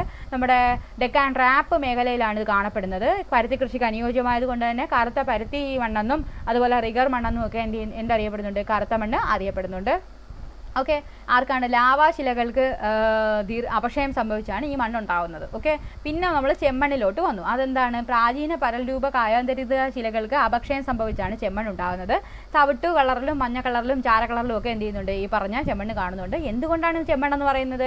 ഇരുമ്പിൻ്റെ സാന്നിധ്യം അല്ലെങ്കിൽ ഇരുമ്പിൻ്റെ അളവ് അല്ലെങ്കിൽ ഈ മണ്ണിൽ വലിയ തോതിൽ ഇരുമ്പ് അടങ്ങിയിട്ടുള്ളത് കൊണ്ടാണ് ഇതിനെ എന്തെന്ന് വിളിക്കുന്നത്? ചുമന്ന മണ്ണ് അല്ലെങ്കിൽ ചെമ്മണ്ണ് എന്ന് വിളിക്കുന്നത്. പിന്നെ ഇതിനകത്ത് എന്ത് കൃഷി ചെയ്യുമെന്ന് വല്ലതും പറഞ്ഞായിരുന്നോ? ഇല്ല, അതിൻ്റെ കൃഷിയുടെ കാര്യമൊന്നും നമ്മൾ പറഞ്ഞിട്ടില്ല. പിന്നെ നമ്മൾ ലാറ്ററൈറ്റ് മണ്ണിലോട്ട് വന്നു. ഇതിനകത്ത് എന്താണ്? വരൾച്ചയും മഴയും ഇങ്ങനെ മാറി തിരിഞ്ഞ് വരുന്ന പ്രദേശങ്ങളിൽ ആ ശിലകളിൽ നിന്ന് എന്ത് നഷ്ടമാകുന്നു? നമ്മുടെ ലവണങ്ങളായിട്ടുള്ള സിലിക്കയും ചുണ്ണാമ്പും ഒക്കെ നഷ്ടപ്പെട്ട് പോകുന്നു. അതിൻ്റെ ഫലമായിട്ടുണ്ടാകുന്നതാണ് ലാറ്ററൈറ്റ് മണ്ണെന്ന് പറയുന്നത്. ഇത് ഏറ്റവും കൂടുതൽ കാണപ്പെടുന്നത് പശ്ചിമഘട്ടം, പൂർവ്വഘട്ടം, രാജ്മഹൽ കുന്നുകൾ, വിന്ധ്യാസ്തപുര പർവ്വതനിരകൾ, മാൾവ പീഠഭൂമി എന്നീ പ്രദേശങ്ങളിലാണ്. ഇവിടെ നമ്മൾ മെയിനായിട്ട് കൃഷി ചെയ്യുന്ന എന്താണ്? തോട്ടവിളകളാണ്. ഓക്കെ, കാപ്പി, തേയില, റബ്ബർ, അടയ്ക്ക അങ്ങനെയൊക്കെ നമ്മൾ കൃഷി ചെയ്യും. ഇനി അതേപോലെ തോട്ടവിളകൾ കൃഷി ചെയ്യുന്ന അടുത്തൊരു ടൈപ്പ് മണ്ണിനുമാണ് എന്ത്? പർവ്വത മണ്ണ്. അത് കാണപ്പെടുന്ന എവിടെയാണ്? ഈ പറഞ്ഞ പശ്ചിമഘട്ട മലനിരകളിലും അതുപോലെ പൂർവ്വഘട്ട മലനിരകളിലും ഒക്കെയാണ് ഈ പറഞ്ഞ പർവ്വതമൊന്നും കാണപ്പെടുന്നത്. നമ്മൾ മെയിനായിട്ട് പറയുന്നത് മീൻസ് ഇത് ഉള്ളത് കർണാടകം, തമിഴ്നാട്, കേരളം എന്നീ സംസ്ഥാനങ്ങളിലാണ്. അവിടെ നമ്മൾ തേയില, കാപ്പിയും സുഗന്ധദ്രവ്യങ്ങളും ഒക്കെ എന്ത് ചെയ്യുന്നുണ്ട്? കൃഷി ചെയ്യുന്നുണ്ടെന്ന് പറയുന്നു. ഇനി നമുക്ക് ഉപദ്വീപീയ പീഠഭൂമിയിലെ കൃഷിയിലേക്ക് വരാം. എന്തൊക്കെ കൃഷി ചെയ്യുന്നു? മെയിനായിട്ട് ഇപ്പോൾ നിങ്ങൾ കൃഷിയുടെ കാര്യത്തിൽ എന്തൊക്കെയാണ് പഠിച്ചത്? ഒരു പരുത്തിയുടെ കാര്യം പറഞ്ഞു. പിന്നെ ഇവർ തോട്ടവിളയായിട്ടുള്ള കാപ്പിയും തേയിലയും പിന്നെ എന്താ പറഞ്ഞു? അടയ്ക്കയോ സുഗന്ധദ്രവ്യമോ അങ്ങനെയൊക്കെയല്ലേ പറഞ്ഞത്? അങ്ങനെയുള്ള സാധനങ്ങളെ പറ്റിയാണ് നമ്മൾ എന്ത് ചെയ്യാൻ പോകുന്നത്? ഈ ഏരിയയിൽ പറയാൻ പോകുന്നത്. ഉപദ്വീപീയ പീഠഭൂമിയിലെ കൃഷി. സമതല പ്രദേശങ്ങളെ അപേക്ഷിച്ച് പീഠഭൂമി പ്രദേശങ്ങൾ പൊതുവെ അല്ലെങ്കിലും നെല്ല്, ഗോതമ്പ്, പരുത്തി, കരിമ്പ്, പുകയില തുടങ്ങിയ വിളകളും തോട്ടവിളകളായിട്ടുള്ള കാപ്പി, തേയില തുടങ്ങിയവയും ഉപദ്വീപീയ പീഠഭൂമിയുടെ വിവിധ ഭാഗങ്ങളിൽ കൃഷി ചെയ്യുന്നുണ്ട്. അതായത് കൃഷിക്ക് യോഗ്യമല്ല, പക്ഷെ നമ്മൾ പറഞ്ഞായിരുന്നു ലാറ്ററൈറ്റിൽ നമുക്ക് കൃഷി ചെയ്യാൻ പറ്റുമെങ്കിൽ നമ്മൾ എന്ത് ചെയ്യും? വളപ്രയോഗത്തിലൂടെയൊക്കെ എന്ത് ചെയ്തെടുക്കും? കൃഷി ചെയ്തെടുക്കുമെന്ന് പറഞ്ഞു. അതുപോലെ ഇവിടെ കൃഷിക്ക് യോഗ്യം അല്ലെങ്കിലും നമ്മൾ എന്ത് ചെയ്യുന്നുണ്ട്? നെല്ലും, ഗോതമ്പും, പരുത്തിയും, കരിമ്പും, പുകയിലയൊക്കെ എന്ത് ചെയ്യുന്നുണ്ട്? കൃഷി ചെയ്യുന്നുണ്ട്. കൂടാതെ തോട്ടവിളകളായിട്ടുള്ള കാപ്പിയും തേയിലയും എന്ത് ചെയ്യുന്നുണ്ട്? കൃഷി ചെയ്യുന്നുണ്ട്. ഇപ്പോൾ നിമ്നോന്നതമായ ഭൂപ്രകൃതി, നീരൊഴുക്കാൽ കാർന്നെടുക്കപ്പെട്ട മേൽമണ്ണ്, ചെങ്കുത്തായ ചരിവുകൾ, മേൽമണ്ണിൻ്റെ കനക്കുറവ്, അനാവൃത ശിലകൾ, ഇടയ്ക്കിടെ ഉള്ള കുന്നുകൾ തുടങ്ങിയ കാരണങ്ങളാൽ ചിലയിടങ്ങളിൽ മാത്രമേ കൃഷി സാധ്യമുള്ളൂ. അപ്പോൾ എന്തുകൊണ്ട് ഈ പറയുന്ന ഉപദ്വീപീയ പീഠഭൂമി ഇത്രയും ഏരിയ ഉണ്ടായിട്ട് അവിടെ എല്ലായിടത്തും കൃഷി ചെയ്യാൻ പറ്റുന്നില്ല? അതിനുള്ള കാരണമാണ് ഈ പറഞ്ഞുകൊണ്ടിരിക്കുന്നത്. നിമ്നോന്നതമായ ഭൂപ്രകൃതിയാണ്. ഓക്കെ, നിമ്നോന്നതമായ ഭൂപ്രകൃതി എന്ന് പറഞ്ഞാൽ അതിനെങ്ങനെ പറയുന്നത്? അതിൻ്റെ ഇംഗ്ലീഷ് എന്ത് വരുന്നത്? നിമ്നോന്നതമായിട്ടുള്ള ഭൂപ്രകൃതി, നിമ്നോന്നതം ആൻഡ് എവിടെ? ട്രോപ്പിക്കൽ ഫോറസ്റ്റ്,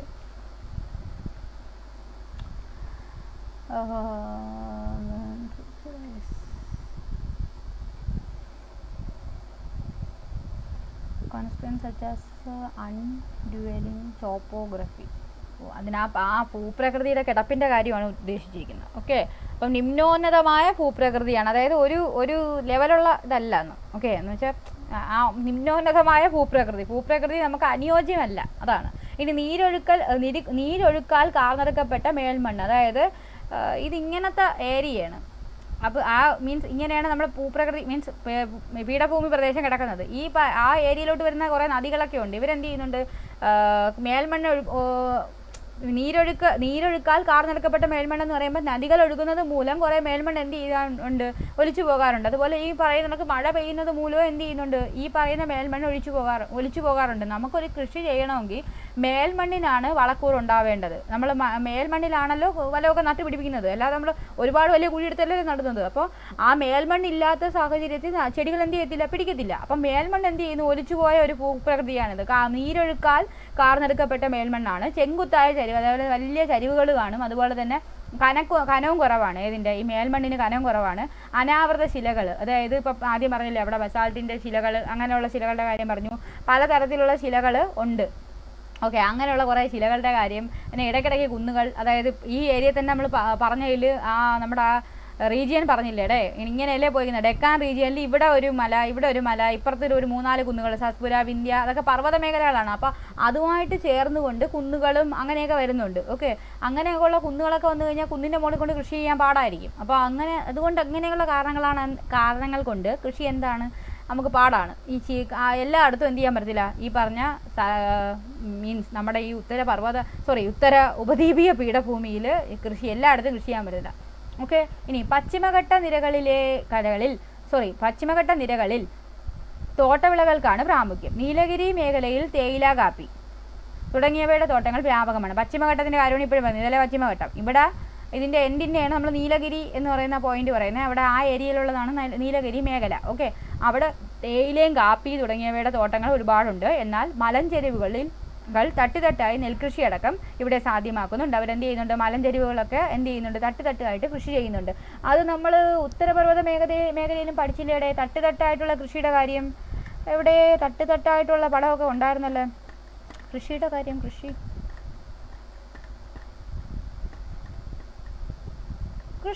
പറഞ്ഞില്ലേ, എവിടെ ഞാൻ കണ്ടതായിട്ട് എനിക്ക് ഓർമ്മയുണ്ടായിരുന്നല്ലോ. ഇവിടെ ഇല്ലേ, ഇത് മണ്ണിനങ്ങളാണല്ലോ. കൃഷിയുടെ കാര്യം നിങ്ങൾക്ക് കേട്ടതായിട്ട് ഓർമ്മയുണ്ടോ? എന്തൊക്കെയാണ് കൃഷി ചെയ്തുകൊണ്ടിരുന്നതെന്ന്? ഇവിടെ ആണോ? അല്ലല്ലോ, ഇതപ്പോൾ ഇതിനകത്തല്ലേ പറഞ്ഞത്? അതായത് ഉത്തരപർവ്വത മേഖലയിലാണോ ഇവിടെ കൃഷിയുടെ കാര്യം നമ്മൾ പറഞ്ഞത്? തട്ടുതട്ടായിട്ട് കൃഷി ചെയ്യുമെന്ന് പറഞ്ഞത് പർവ്വത മേഖലയിലായിരിക്കും. വെയിറ്റ്, അതുകൂടെ ഒന്ന് നോക്കിക്കോട്ടെ. നമ്മൾ ഈ സംഭവം പഠിക്കുമ്പോഴേ കമ്പാരിറ്റീവായിട്ട്, അതായത് കമ്പയർ ചെയ്ത് പഠിക്കുന്നതായിരിക്കും ബെറ്റർ. അപ്പോൾ ഒരുപോലുള്ളത് നമുക്ക് കുറച്ച് കിട്ടും. നമ്മളിപ്പോൾ സസ്യജാലം നോക്കിയില്ലേ, അപ്പോൾ നമുക്ക് ഒരുപോലെയുള്ള സസ്യജാലങ്ങളെ കണ്ടെത്താൻ കഴിഞ്ഞില്ലേ. അതാ ഇവിടാണ് കേട്ടോ കൃഷി. ഹിമാലയത്തിൻ്റെ ഭാഗത്ത് എന്ത് ചെയ്യുന്നുണ്ട്, തട്ടുതട്ടായിട്ടുള്ള കൃഷി ചെയ്യുന്നുണ്ട്. അതായത് ചരിവ് പ്രദേശങ്ങളിൽ എന്ത് ചെയ്യുന്നുണ്ട്, തട്ടുതട്ടായിട്ട് കൃഷി ചെയ്യുന്നത്. എവിടെയാണ്? അപ്പോൾ ഉത്തര പർവ്വത മേഖലയിൽ നമ്മൾ തട്ടുതട്ടായിട്ട് കൃഷി ചെയ്യുന്നുണ്ട്. ഇപ്പോൾ പറഞ്ഞുകൊണ്ടിരിക്കുന്നത് ഉപദ്വീപീയ പീഠഭൂമിയിൽ അവിടെ എന്ത് ചെയ്യുന്നുണ്ട്, തട്ടുതട്ടായിട്ട് കൃഷി ചെയ്യുന്നുണ്ടെന്നാണ് പറയുന്നത്. ഓക്കെ അല്ലേ? ഇനി കാപ്പിയെ പറ്റിയാണ് പറയാൻ വന്നത്. കർണാടകമാണ് ഇന്ത്യയിലെ കാപ്പി ഉൽപ്പാദനത്തിൽ 1ാം സ്ഥാനത്തുള്ള സംസ്ഥാനം. അപ്പോൾ ഇന്ത്യയിലെ ഏറ്റവും കൂടുതൽ കാപ്പി ഉൽപ്പാദിപ്പിക്കുന്ന സംസ്ഥാനം ഏതാണ്? കർണാടകയാണ്. കർണാടകം. ഓക്കെ, കോഫി അതാണ്. കാപ്പി കൃഷിയുടെ ഏകദേശം 59%, കാപ്പി ഉൽപ്പാദനത്തിൻ്റെ ഏകദേശം 71% കർണാടകത്തിൽ നിന്നാണ്. അപ്പോൾ കാപ്പി കൃഷിയുടെ 59% ഉണ്ട്, കാപ്പി ഉൽപ്പാദിപ്പിക്കുന്നതിൻ്റെ 71% കർണാടകത്തിൽ നിന്നാണ്. ഉൽപ്പാദനത്തിൽ ഏകദേശം 22%വുമായി കേരളമാണ് 2ാം സ്ഥാനത്ത്. അപ്പോൾ കാപ്പി ഉൽപ്പാദനത്തിൽ കേരളം എത്രാം സ്ഥാനത്താണ്? 2ാം സ്ഥാനത്താണ്.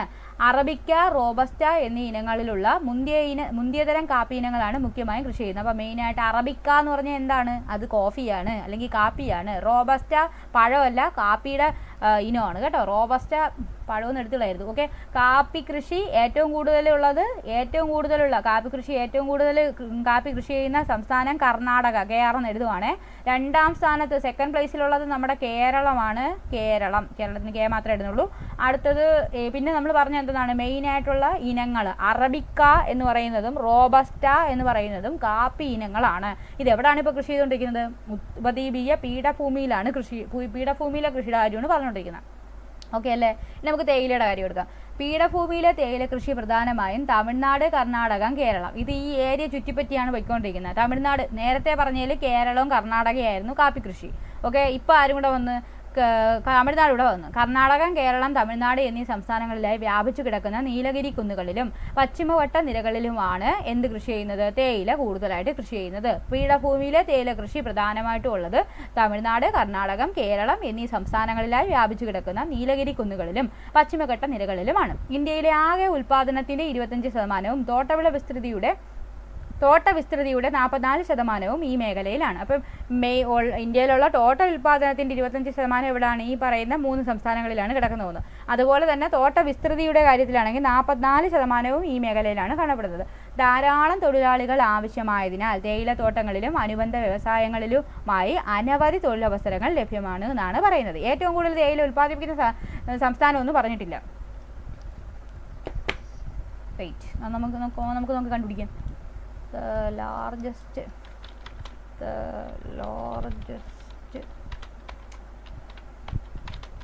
പ്രൊഡ്യൂസർ ഊപ്പി വന്നില്ല.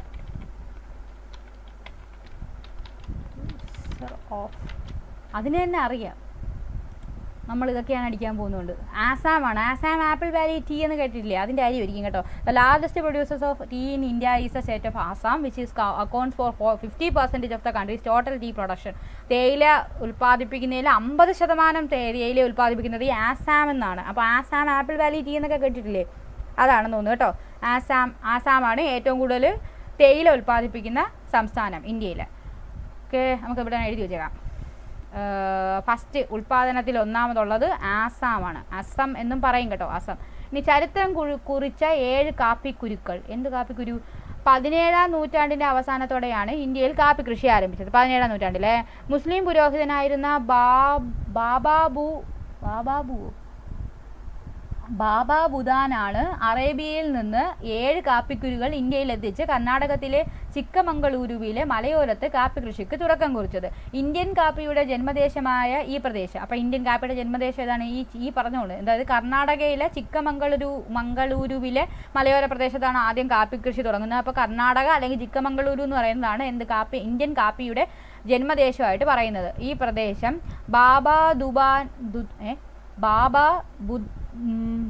ബുദാൻ കുന്നുകൾ എന്ന് അറിയപ്പെടുന്നു. അപ്പം ഇതാണ് കേട്ടോ, ഈ പ്രദേശമാണ്. ബാബാ ബുദാൻ കുന്നുകളാണ് ഇന്ത്യൻ കാപ്പിയുടെ ജന്മദേശം. ഓക്കെ, ഇന്ത്യൻ കാപ്പിയുടെ ജന്മദേശമായ ഈ പ്രദേശം ബാബാ ബുദാൻ കുന്നുകൾ എന്നറിയപ്പെടുന്നു. ബ്രിട്ടീഷ് ഭരണകാലത്തും തുടർന്ന് കാപ്പിത്തോട്ടങ്ങളും കാപ്പി വ്യവസായവും കൂടുതൽ വികസിച്ചു. അപ്പോൾ 17-ാം നൂറ്റാണ്ടിൽ കാപ്പിക്കുരു ഇന്ത്യയിലേക്ക് കൊണ്ടുവന്നത് മുസ്ലിം പുരോഹിതനായിട്ടുള്ള ബാബാ ബുദാനാണ്. അദ്ദേഹം അറേബ്യയിൽ നിന്നാണ് കൊണ്ടുവന്നത്. ആ കാപ്പി കൃഷി നടത്തിയത് നമ്മുടെ ഈ കർണാടകയിലെ ചിക്കമംഗളൂരുവിലെ മലയോര പ്രദേശത്താണ്. ആ പ്രദേശം ഇന്ന് അറിയപ്പെടുന്നത് ബാബാ ബുദാൻ കുന്നുകൾ എന്നാണ്. അതാണ് ഇന്ത്യൻ കാപ്പിയുടെ ജന്മദേശമെന്ന് അറിയപ്പെടുന്നത്. ഇനി നമുക്ക് അടുത്ത കരിമ്പിൻ്റെ കാര്യം നോക്കാം. കരിമ്പ് ഉത്തരേന്ത്യൻ സമതലങ്ങളിലാണ് കൂടുതൽ കരിമ്പ് കൃഷി ഉള്ളതെങ്കിലും അപ്പോൾ കരിമ്പ് എവിടെ കൃഷി ചെയ്യുന്നുണ്ടെന്ന് പറയുന്നു? ഉത്തരേന്ത്യൻ സമതലങ്ങളിൽ കൃഷി ചെയ്യുന്നുണ്ടെന്ന് പറയുന്നു. നമ്മൾ ഉത്തരേന്ത്യൻ സമതലം പഠിച്ച സമയത്ത് അതിൻ്റെ കാര്യമൊന്നും പറഞ്ഞിട്ടില്ലായിരുന്നു കേട്ടോ. കൃഷിയുടെ കാര്യം പറഞ്ഞായിരുന്നോ? എനിക്ക് ഓർമ്മ വരുന്നില്ല. കരിമ്പിൻ്റെ കാര്യം പറഞ്ഞായിട്ട് ഓർമ്മ വരുന്നില്ല. ഓക്കെ, അപ്പോൾ ഇപ്പോൾ പറയുന്നു ഉത്തരേന്ത്യൻ സമതലങ്ങളിൽ എന്ത് കൃഷി ചെയ്യുന്നുണ്ട്? കരിമ്പ് കൃഷി ചെയ്യുന്നുണ്ട് ഉള്ളതെങ്കിലും കരിമ്പ് കൃഷിക്ക് ഏറ്റവും അനുകൂല കാലാവസ്ഥ ഒരുക്കുന്നത് ഡെക്കാൻ പീഠഭൂമി പ്രദേശത്താണ്. അപ്പോൾ ഡെക്കാൻ പീഠഭൂമി പ്രദേശത്ത് കരിമ്പ് കൃഷിക്ക് അനുയോജ്യമാണെന്നാണ് പറയുന്നത്. ഇവിടുത്തെ അനുകൂലനങ്ങൾ എന്തെല്ലാമാണെന്ന് നോക്കാം. എന്തുകൊണ്ട് ഇവിടെ കരിമ്പ് കൃഷി ചെയ്യാം എന്നാണ് നോക്കുന്നത്. ഡെക്കാൻ പീഠഭൂമിയിലെ കറുത്ത ലാവാ മണ്ണിനെയാണ് നമ്മൾ എന്തെന്ന് വിളിക്കുന്നത്? റിഗർ മണ്ണ് അല്ലെങ്കിൽ കറുത്ത മണ്ണ് അല്ലെങ്കിൽ കറുത്ത പരുത്തി മണ്ണെന്നൊക്കെ വിളിക്കുന്നത്. ഓക്കെ, പിന്നെ ഉഷ്ണമേഖലാ കാലാവസ്ഥയും ദീർഘമായ വിളവെടുപ്പ് കാലവും. ഉഷ്ണമേഖലാ കാലാവസ്ഥയാണ് അനുഭവപ്പെടുന്നത്. പിന്നെ ദീർഘമായ വിളവെടുപ്പ് കാലവുമാണ്. ഇനി ഉഷ്ണമേഖലയിൽ വിളയുന്ന കരിമ്പിലെ താരതമ്യേന ഉയർന്ന അളവിലുള്ള സുക്രോസ് അംശം. ഉഷ്ണമേഖലയിൽ വളരുന്ന കരിമ്പിൽ സുക്രോസിൻ്റെ അംശം അഥവാ മധുരം ഇല്ലേ, അത് കൂടുതലായിരിക്കും. എവിടെയാണ്? ഈ പറയുന്ന ഏരിയയിൽ വളരുന്ന കരിമ്പിന്. ഉഷ്ണമേഖല കാലാവസ്ഥയിൽ ആയതുകൊണ്ടാണ് എന്ത് ചെയ്യുന്നത്? ഈ ഒരു പ്രദേശത്ത് നന്നായിട്ട് വളരും, അല്ലെങ്കിൽ ഡെക്കാൻ പ്രദേശം ഈ കരിമ്പ് കൃഷിക്ക് അനുയോജ്യമാണെന്ന് പറയുന്നത്. കരിമ്പ് ഉൽപ്പാദനത്തിൽ 1-ാം സ്ഥാനത്തുള്ള സംസ്ഥാനം കൂടെ നോക്കാം. കരിമ്പ് ഉൽപ്പാദനത്തിൽ largest producers of sugar cane അല്ലേ? Sugar cane in India. ഉത്തർപ്രദേശാണ്. State of Uttar Pradesh is the largest producers of sugar cane. കരിമ്പ് ഏറ്റവും കൂടുതൽ ഉൽപ്പാദിപ്പിക്കുന്നത് ഉത്തർപ്രദേശാണ്. പിന്നെ മഹാരാഷ്ട്രയും കർണാടകയും ഉണ്ട്. ഓക്കെ, ഉത്തർപ്രദേശ് UP ആണ് ഫസ്റ്റിലുള്ളത്. ഉത്തർപ്രദേശ് കരിമ്പ് ഉൽപ്പാദനത്തിൽ 1-ാം സ്ഥാനത്തുള്ള സംസ്ഥാനം UP, ഉത്തർപ്രദേശാണ്. Second Maharashtra MR. പിന്നെ തേർഡ് എന്ന് പറയുന്നത് കർണാടക. ഓക്കെ, അങ്ങനെയല്ലേ എഴുതിയിരിക്കുന്നത്? എവിടെ? Uttar Pradesh, second Maharashtra, third Karnataka. Okay, ഇനി അപ്പോൾ കരിമ്പിൻ്റെ കാര്യത്തിലായി. ഇനി നമുക്ക് പറയാനുള്ളത് എന്തുവാണ്? പരുത്തിയുടെ കാര്യമാണ്. പരുത്തി ഒരു ഖാരിഫ് വിളയാണെങ്കിലും ഉപദ്വീപീയ ഇന്ത്യയിൽ ഒക്ടോബർ മാസത്തോടെ കൃഷി ആരംഭിച്ച് ജനുവരി മുതൽ മെയ് വരെ മാസങ്ങളിലാണ് വിളവെടുപ്പ് നടത്തുന്നത്. അപ്പോൾ പരുത്തി ഒരു ഖാരിഫ് വിളയാണെങ്കിലും എന്താണ് ഖാരിഫ് വിള എന്ന് പറയുമ്പോഴത്തേക്ക് ഏത് സമയം തൊട്ട് ഏത് സമയം വരെ ആയിരുന്നടെ? ഖാരിഫ് എന്ന് പറയുമ്പോഴത്തേക്ക് ഈ സെപ്റ്റംബറിൽ വിളവെടുക്കുന്നതാണ്. ഓക്കെ, സെപ്റ്റംബറിൽ വിളവെടുക്കുന്നു. തുടങ്ങുന്നത് മാർച്ചിലെങ്ങാണ്ടാണെന്ന് തുടങ്ങുന്നത്. മാർച്ച് ടു സെപ്റ്റംബർ, പിന്നെ അടുത്തത് ഒക്ടോബർ ടു ഫെബ്രുവരിയോ അങ്ങനെ എന്തോ ഒരു കുഴപ്പമാണ്. ജൂണാണ് കേട്ടോ, മാർച്ചല്ല. ജൂൺ ടു സെപ്റ്റംബർ എങ്ങാണ്ടാണ്. നമ്മൾ ജൂണിലാണല്ലോ മഴ സമയത്തെങ്ങാണ്ടാണ് കൃഷി ചെയ്യുന്നത്. നോക്കാം, കൺഫ്യൂഷൻ ഉണ്ടെങ്കിൽ നമുക്ക് അപ്പോഴേ നോക്കാമല്ലോ. നമ്മൾ എന്തിനു വെറുതെ തെറ്റ് പിടിക്കുന്നു? നമ്മളെവിടെയാണ് പഠിച്ചത്? ഉത്തരപർവ്വത മേഖലയ്ക്കകത്താണ് ഈ സാധനം പഠിച്ചത്. കാണാനില്ല. റാബി വിളകൾ, അതുപോലെ സെയ്ദ് വിളകൾ, ഈ കാലങ്ങളെല്ലാം കൂടെ എനിക്ക് ചെറിയ കൺഫ്യൂഷൻ ഉണ്ട്. എന്തെങ്കിലും ഷോർട്ട് കട്ട് കണ്ടുപിടിക്കണം ഇനി കാലങ്ങൾ പഠിക്കാൻ, വിളകളെ പഠിക്കാൻ.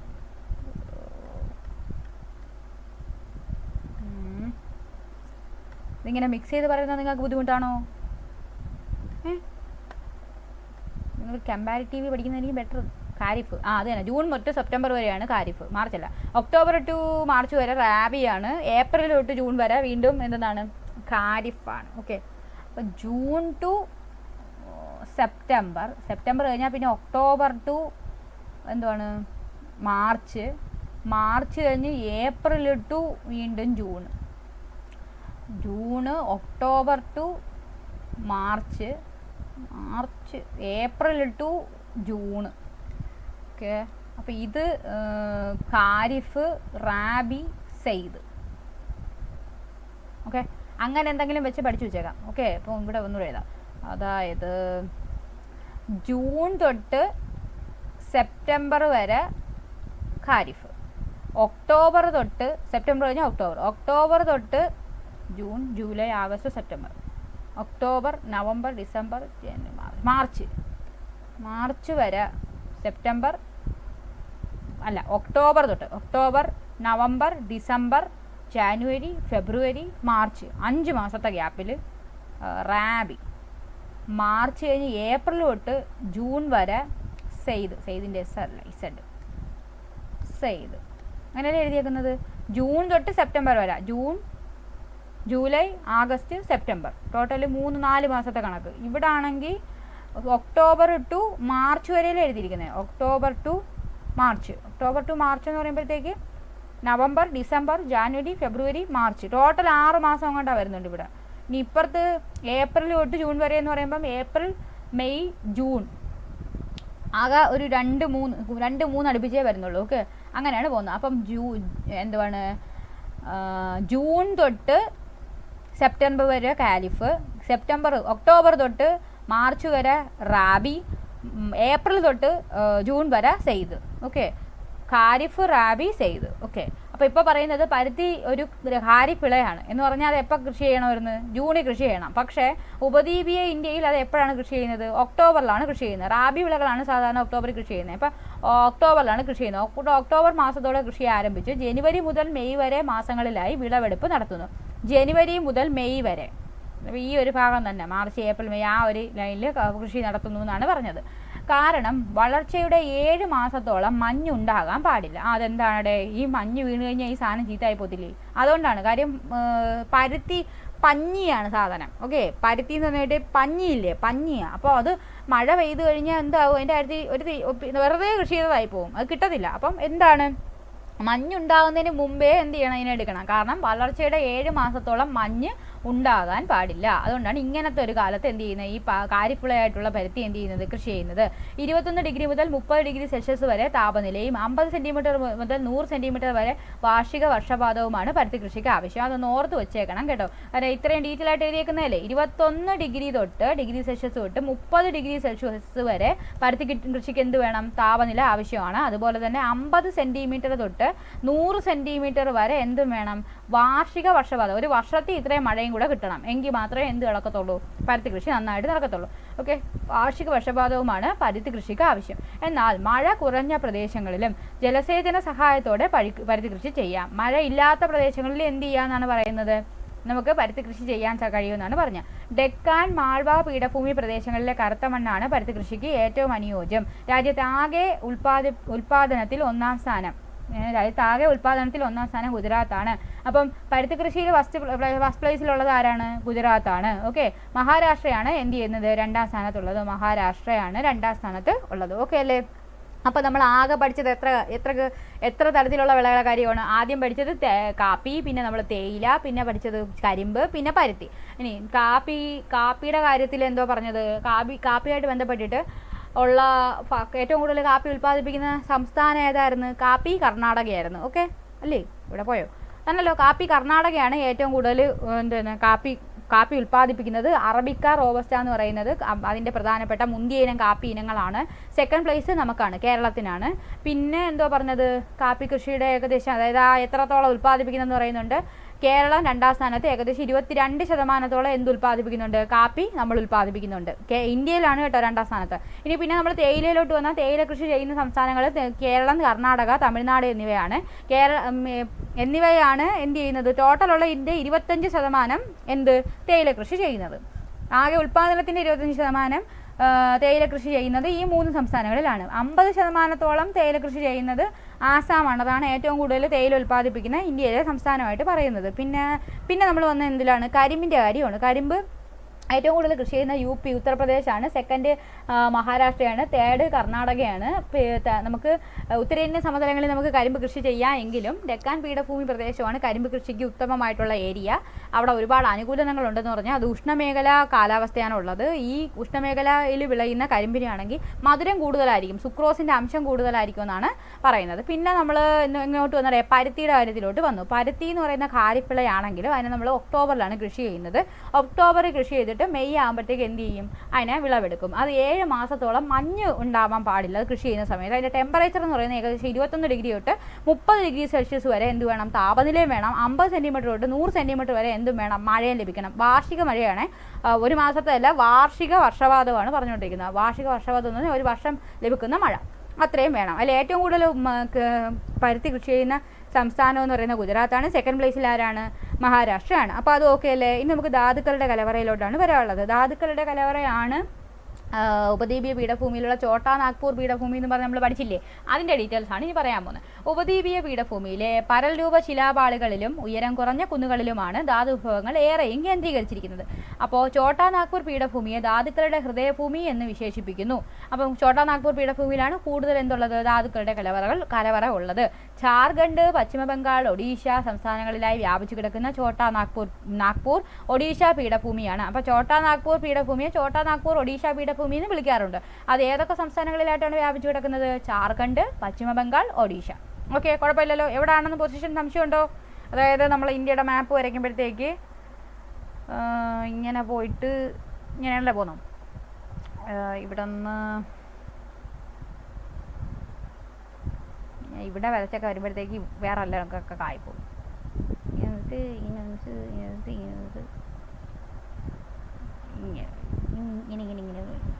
ഇങ്ങനെയൊക്കെയല്ലേ വരുന്നത്. അപ്പോൾ ഇതിൽ ഈ ഒരു ഏരിയയില്ലേ നമ്മുടെ വെസ്റ്റ് ബംഗാൾ എന്ന് പറയുമ്പോൾ ഇവിടെ വരും, ഇവിടെ.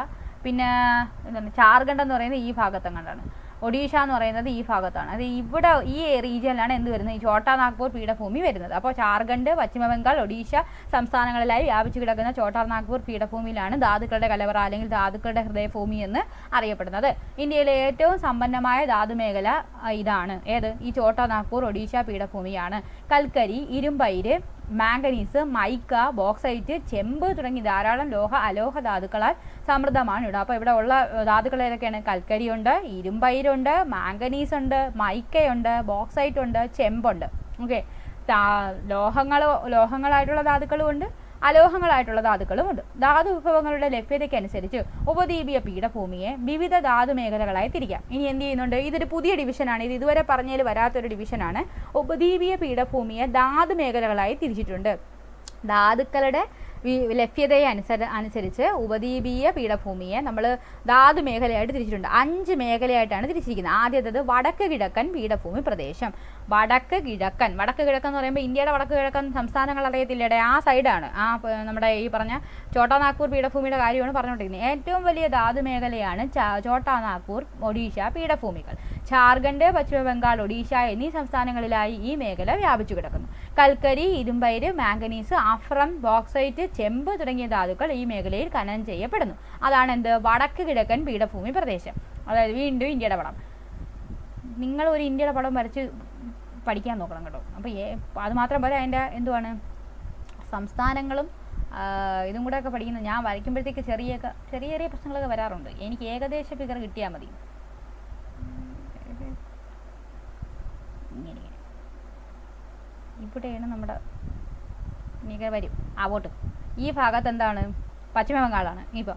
ഇപ്പോൾ പറഞ്ഞുകൊണ്ടിരിക്കുന്നത് ഛോട്ടാ നാഗ്പൂർ പീഠഭൂമി ഈ ഭാഗത്താണ്. എവിടെയാണ്, പശ്ചിമ ബംഗാളുണ്ട്, ജാർഖണ്ഡ്, പശ്ചിമ ബംഗാൾ, ഒഡീഷ എന്നീ ഭാഗങ്ങളിലായിട്ടാണ് എന്ത് വരുന്നത്, ഈ പറഞ്ഞ വടക്ക് കിഴക്കൻ എന്ന് പറയുമ്പം നമ്മുടെ മാർക്ക് ചെയ്യുമ്പോൾ ഇത് വടക്ക്, ഇത് കിഴക്ക്, ഈ ഭാഗത്ത്, അതായത് ഇവിടെ ഈ പറയുന്ന ഭാഗത്തുള്ളതാണ് പറഞ്ഞുകൊണ്ടിരിക്കുന്നത്. ഇനി സൗത്ത്, ഇത് വെസ്റ്റ്. ഇനി എന്താ, മധ്യമേഖല, ഛത്തീസ്ഗഡ്, മധ്യപ്രദേശ് എന്ന് പറയുമ്പോൾ ഇങ്ങോട്ട് വരും. യഥാർത്ഥ റിയൽ മാപ്പിൻ്റെ ആവശ്യമുണ്ടോ? എനിക്കൊരു മാപ്പ് എടുക്കാം. ഞാൻ വരയ്ക്കുന്ന മാപ്പ് അത്ര ക്ലിയർ അല്ലാത്ത സ്ഥിതിക്ക് നമുക്ക് മാപ്പ് എടുക്കാം. ഇന്ത്യ മാപ്പ്. ഇന്ത്യ ന്യൂസിലാൻഡ് കളി കഴിഞ്ഞിട്ട് വർഷങ്ങളായി, എന്നിട്ട് ഇപ്പോഴാണ് കാണിച്ചുകൊണ്ടിരിക്കുന്നത്. എന്തു ഇത്, ഇന്ത്യ തന്നെ ഇത്. ഇപ്പോൾ പറഞ്ഞുകൊണ്ടിരിക്കുന്നത് എവിടെ ആയിരുന്നടേ? ഇങ്ങോട്ട് നീക്കാൻ വല്ല വഴിയുണ്ടോ?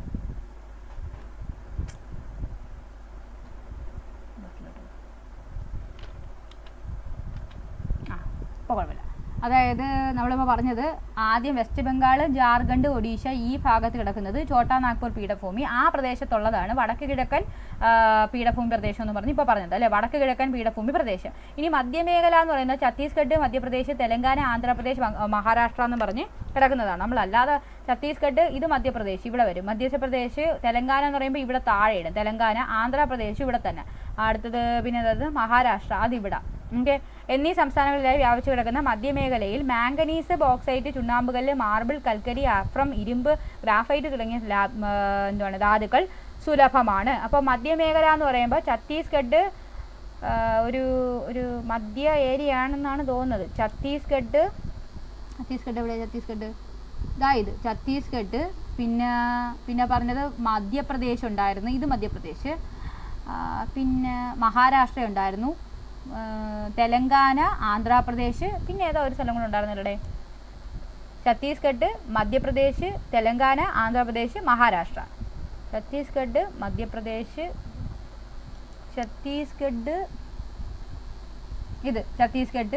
മധ്യപ്രദേശ്, മഹാരാഷ്ട്ര, തെലങ്കാന, ആന്ധ്രാപ്രദേശ്. അതായത് ഈ മധ്യഭാഗത്തുള്ള സാധനങ്ങൾ, അതായത് ഈ റീജിയന് ഇത്രയും ഭാഗമാണ് പറഞ്ഞുകൊണ്ടിരിക്കുന്നത്. ഓക്കെ, അതായത് നേരത്തെ പറഞ്ഞത് ഈ ഭാഗം, ഇപ്പം പറയുന്നത് അതിൻ്റെ തൊട്ട് താഴെ മധ്യത്തോട്ട് വരുന്ന ഏരിയ. ഞാൻ വരച്ചതിൻ്റെ ഇതുകൊണ്ടാണ് ഇങ്ങനെ ഇരിക്കുന്നത്.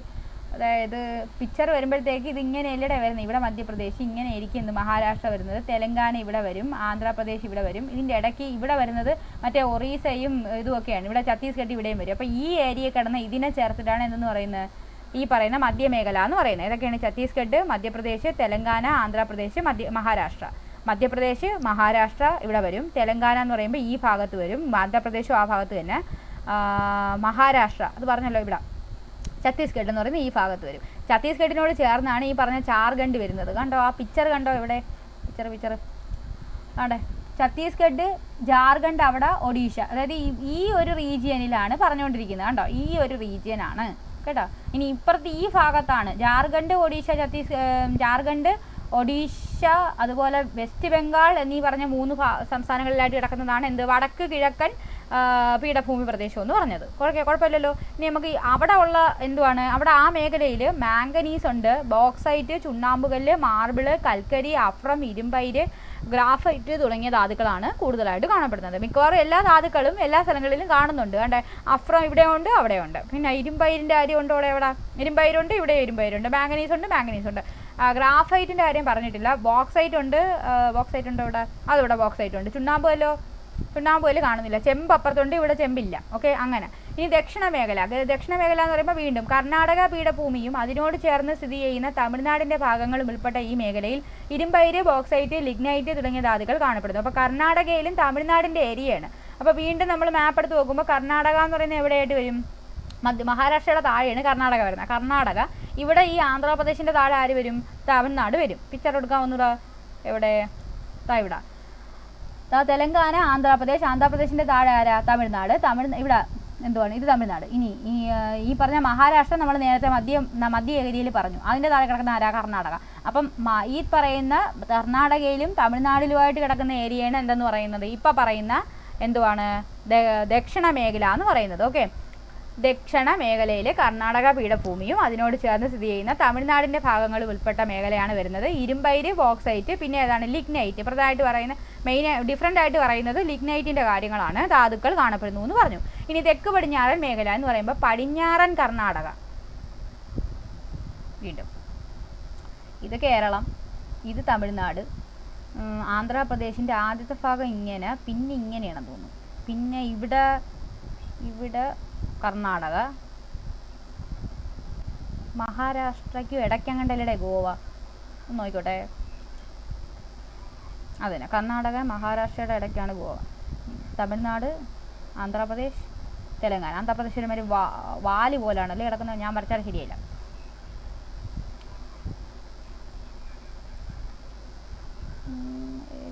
ഇവിടെ നിന്ന് ഇങ്ങനെ വന്നിട്ട് ഇങ്ങനെ വാല് പോലെ ഇടയ്ക്കാണ് ആന്ധ്രാപ്രദേശ്. ഇത് ആന്ധ്രാപ്രദേശ്.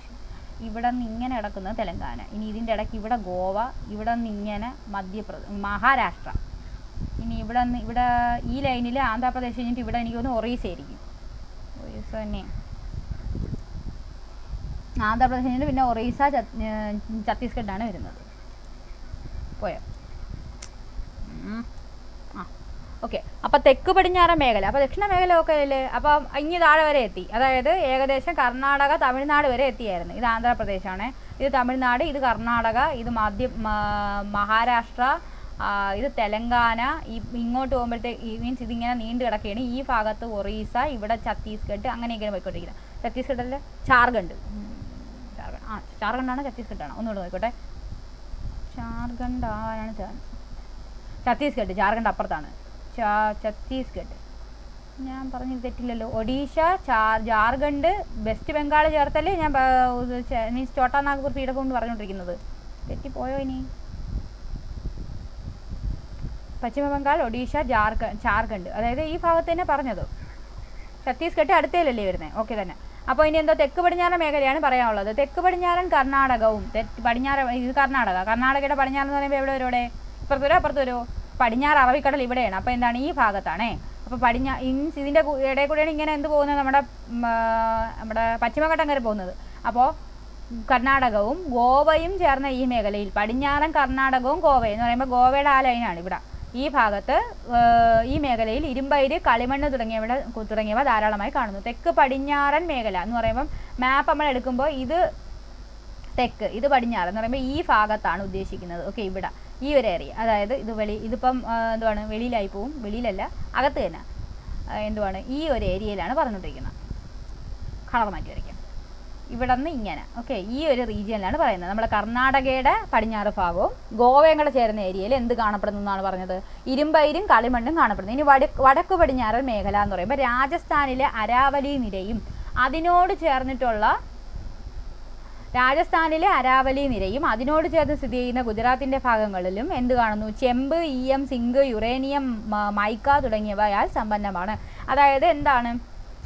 യുറേനിയമൊക്കെ കാണപ്പെടുന്നത് ഈ രാജസ്ഥാനിലെ അരാവലി നിരയ്ക്കും അതിനോട് ചേർന്നിട്ട് സ്ഥിതി ചെയ്യുന്ന ഗുജറാത്തിൻ്റെ ഭാഗങ്ങളിലുമാണ്. അതായത് ഇവിടെ നിന്ന് ഇപ്പോൾ മഹാരാഷ്ട്ര ആയാലേ, ഇനി ഇവിടെ നിന്ന് എന്ത് ചെയ്യും? ഇവിടെ നിന്ന് ഇവിടെ നിന്ന് ഇങ്ങനെ വരുമല്ലോ, ഇങ്ങനെ വന്നിട്ട് പിന്നെ ഇങ്ങനെയല്ല പോകുന്നത്, ഇവിടെ ഒരു ചെറിയ ഹംബോലേക്ക് വന്ന് ഇങ്ങനെ.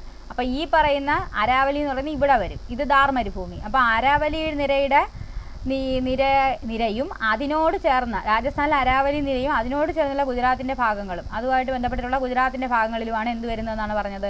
ഈ പറഞ്ഞ ചെമ്പ്, ഈയം, സിങ്ക്, യുറേനിയം, മൈക്ക തുടങ്ങിയവയുടെ നിക്ഷേപങ്ങൾ കൂടുതലുള്ള ഏരിയ അതാണെന്നാണ് പറയുന്നത്. അപ്പോൾ ആകെ എത്ര മേഖലയുണ്ട്? വടക്ക് കിഴക്കൻ പീഠഭൂമി പ്രദേശങ്ങളുണ്ട്, വടക്ക് കിഴക്കൻ പീഠഭൂമി, പിന്നെ മധ്യമേഖല, ദക്ഷിണ മേഖല, തെക്ക് പടിഞ്ഞാറ് മേഖല, വടക്ക് പടിഞ്ഞാറൻ മേഖല. വടക്ക് പടിഞ്ഞാറെന്ന് പറയുമ്പോൾ പിക്ചറിൽ ഇത് വടക്ക് പടിഞ്ഞാറ് എന്ന് പറയുമ്പോൾ ഇങ്ങനെയാണ്, അതായത് ഈ ഭാഗത്തുള്ള മേഖലയെന്നാണ് ഉദ്ദേശിക്കുന്നത്. ഓക്കെ, അപ്പം ഇനി നമുക്ക് ഓരോ സംസ്ഥാനങ്ങളൊന്നുകൂടെ പറഞ്ഞു നോക്കാം. വടക്ക് കിഴക്കൻ പീഠഭൂമി എന്ന് പറയുന്നത് നമ്മുടെ ഛോട്ടാ നാഗ്പൂർ പീഠഭൂമിയാണ്. അതിൽ വരുന്ന സംസ്ഥാനങ്ങൾ എന്ന് പറയുമ്പോൾ ഒഡീഷ വരുന്നുണ്ട്, പിന്നെ വെസ്റ്റ് ബംഗാൾ വരുന്നു, പശ്ചിമ ബംഗാൾ വരുന്നുണ്ട്, പിന്നെ ഝാർഖണ്ഡ് തന്നെയാണ് വരുന്നത്. ഝാർഖണ്ഡ് തന്നെയാണ് വരുന്നത്, ഝാർഖണ്ഡ്. അടുത്തത് മധ്യമേഖല എന്ന് പറയുമ്പോൾ കുറച്ചുകൂടെ മധ്യത്തോട്ട് ഇറങ്ങി വരും. ആരൊക്കെ വരും? മധ്യം എന്ന് പറയുമ്പോൾ ആദ്യമേ മധ്യപ്രദേശ് എഴുതാം നമുക്ക്, മധ്യപ്രദേശ് വരും. പിന്നെ ഛത്തീസ്ഗഡ് ഉണ്ട്, ഛത്തീസ്ഗഡ്. ജാർഖണ്ഡ് എന്നല്ലേ എഴുതുന്നത്, ജായാണ്, അതാണ് എനിക്ക് ചെറിയ കൺഫ്യൂഷൻ വന്നത്. ഓക്കെ, ജെ ആണ്, ജാർഖണ്ഡിന് ജെ ആണ്, ഛത്തീസ്ഗഡിനാണ് സി. ഓക്കെ, അപ്പോൾ ഛത്തീസ്ഗഡിന് ഉണ്ട്. പിന്നെ എന്തുണ്ട്? മധ്യത്തോട്ടല്ലേ വരുന്നത്, മധ്യപ്രദേശ് ഉണ്ട്, ഛത്തീസ്ഗഡ് ഉണ്ട്, താഴോട്ട് മഹാരാഷ്ട്രയുണ്ട്, തെലങ്കാന ഉണ്ട്, ആന്ധ്രാപ്രദേശും ഉണ്ട്. അല്ല ആയില്ലേ? ഇനി അടുത്തത് താഴോട്ട് വരുമ്പോൾ ദക്ഷിണ മേഖലയായി. ദക്ഷിണ മേഖല എന്ന് പറയുമ്പോഴത്തേക്ക് കർണാടകയുടെയും തമിഴ്നാടിൻ്റെയും ഭാഗങ്ങളാണ് വരുന്നത് ദക്ഷിണ മേഖല, ഇവിടെ ഇങ്ങോട്ട്. പിന്നെ രണ്ടാമതിൽ പറഞ്ഞേക്കുന്നത്. ഇനി അടുത്തത് തെക്ക് പടിഞ്ഞാറ് മേഖല എന്ന് പറയുമ്പോൾ കർണാടക, ഗോവയാണ്. ഓക്കെ, അടുത്ത വടക്ക് പടിഞ്ഞാറ് മേഖലയാകുമ്പം രാജസ്ഥാൻ്റെ ആരവല്ലിയുടെ ഏരിയയും പിന്നെ ഗുജറാത്തിൻ്റെ ഏരിയയാണ് വരുന്നത്. ഓക്കെ അല്ലേ? കുഴപ്പമൊന്നുമില്ലല്ലേ? ഇനി എന്ത് എഴുതിക്കുന്നു ഇവിടെ? ഇന്ത്യയിലെ പ്രധാന ധാതു ഖനന മേഖലകളുടെ സ്ഥാനം മനസ്സിലാക്കാൻ ഭൂപടം, അടുത്ത ഭൂപടം ആയിരിക്കും, എല്ലാം കൊടുത്തിട്ടുണ്ട്. നമുക്ക് കണ്ടുപിടിക്കാം. ഇത്തിരി സമയം എടുക്കും ഇത്. വെയിറ്റേ, ആരെങ്കിലും ഉണ്ടോ നോക്കിയിട്ട് വിട്ടെ.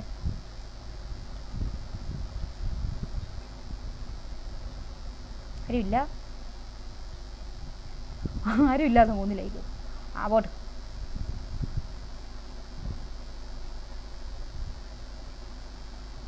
വരി.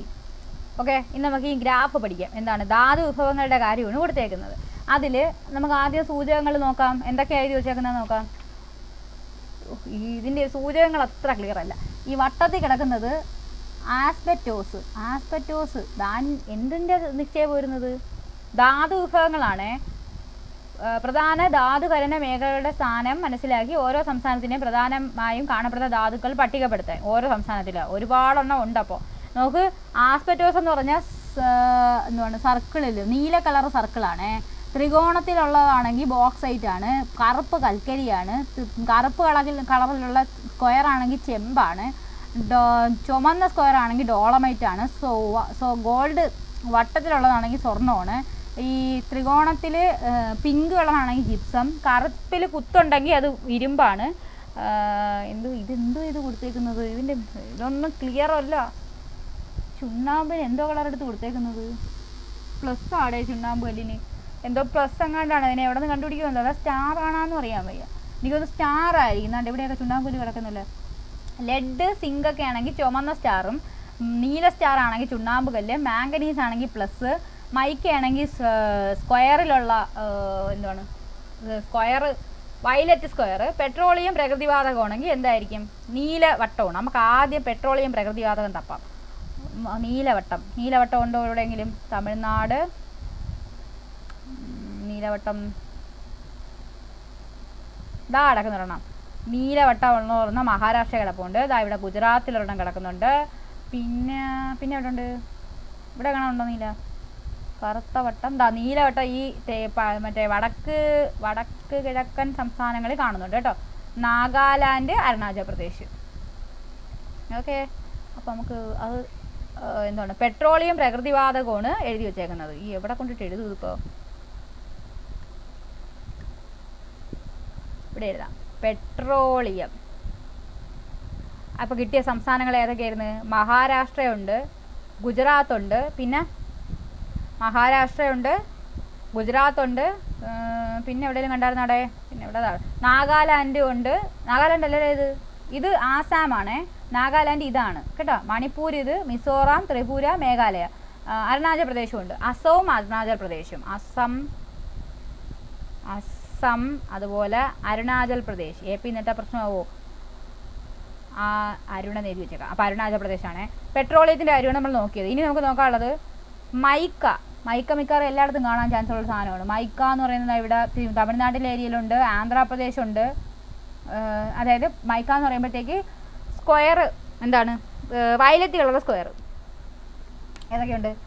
ഇതാ ഇവിടെ ഉണ്ട്, എന്താണ്, തമിഴ്നാടുണ്ട്, ആന്ധ്രാപ്രദേശുണ്ട്, വയലറ്റ് സ്ക്വയർ. ഇവിടെ ജാർഖണ്ഡിലുണ്ട്, ബീഹാറിലുണ്ട്, രാജസ്ഥാനിലുണ്ട് കേട്ടോ. മൈക്കയാണേ. പിന്നെ വേറെ എവിടെയെങ്കിലും ഉണ്ടോ? വേറെ എവിടെ കാണുന്നില്ലല്ലേ? മുകളിലോട്ടെല്ലാം ഉണ്ടോ? ഇല്ല. ഓക്കെ. അപ്പോൾ അത് അവിടെയാണ് എന്തുള്ളത്, ഈ പറഞ്ഞ മൈക്ക ഉള്ളത്. അപ്പോൾ മൈക്ക ഉള്ള സ്ഥലങ്ങൾ ഏതൊക്കെയാണ്? തമിഴ്നാട്, മൈക്ക, തമിഴ്നാട്, TN തമിഴ്നാടുണ്ട്, ആന്ധ്രാപ്രദേശുണ്ട്, പിന്നെ ഏതുണ്ടായിരുന്നു? രാജസ്ഥാനുണ്ട്, ബീഹാർ, ജാർഖണ്ഡ്. രാജസ്ഥാൻ, ബീഹാർ,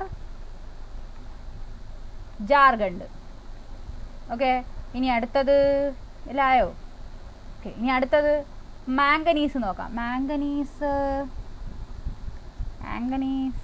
വലിയ വർഷമുള്ളതല്ല. അതാ ഇവിടെ ഗോവയിലല്ലേ, മഹാരാഷ്ട്രയിലുണ്ട്. മഹാരാഷ്ട്രയിലിത് അതിൻ്റെ പേര് പോയില്ല. കർണാടക. ഇത് കർണാടകയാണേ. ഈ കർണാടകയുണ്ട്. പിന്നെ മാംഗനീസ് പ്ലസ് വേറെ എവിടെയുണ്ട്? പ്ലസ് ഇത് പ്ലസ് ആണ് അവിടെ ആന്ധ്രാപ്രദേശിൽ ആണെന്ന് തോന്നുന്നു. ഒഡീഷയിലുണ്ട്, ബീഹാറിലുണ്ട്, മഹാരാഷ്ട്രയിലുണ്ട്, രാജസ്ഥാനിലുണ്ട്, ബീഹാറിലുണ്ട്. ബീഹാർ നേരത്തെ പറഞ്ഞു തോന്നുന്നു. ഇങ്ങോട്ടൊന്നും ഇല്ല. മുകളിലോട്ടുണ്ടോ? ഇല്ല. മുകളിലോട്ടും ഇല്ല. അപ്പോൾ ഈ പറഞ്ഞത് മാംഗനീസ് കാണപ്പെടുന്നത് സ്ഥലങ്ങൾ ഏതൊക്കെ? ഇതിന് കട്ടാവാൻ കണ്ട സമയം.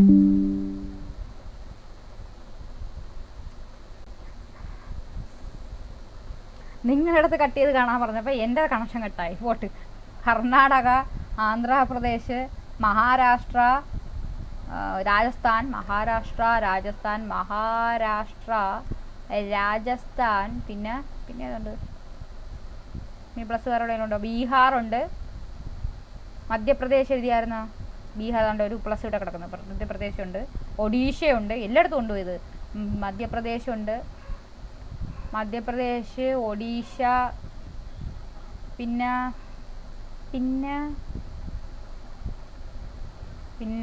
ഇവിടെ പശ്ചിമ ബംഗാളിൻ്റെ ഒരു സ്ഥലത്തും കിടക്കുന്നത്. പശ്ചിമ ബംഗാളുണ്ട്, വെസ്റ്റ് ബംഗാൾ, WB. പിന്നെ ഇവിടെ പ്ലസ് ഇനി കാണുന്നുണ്ടോ?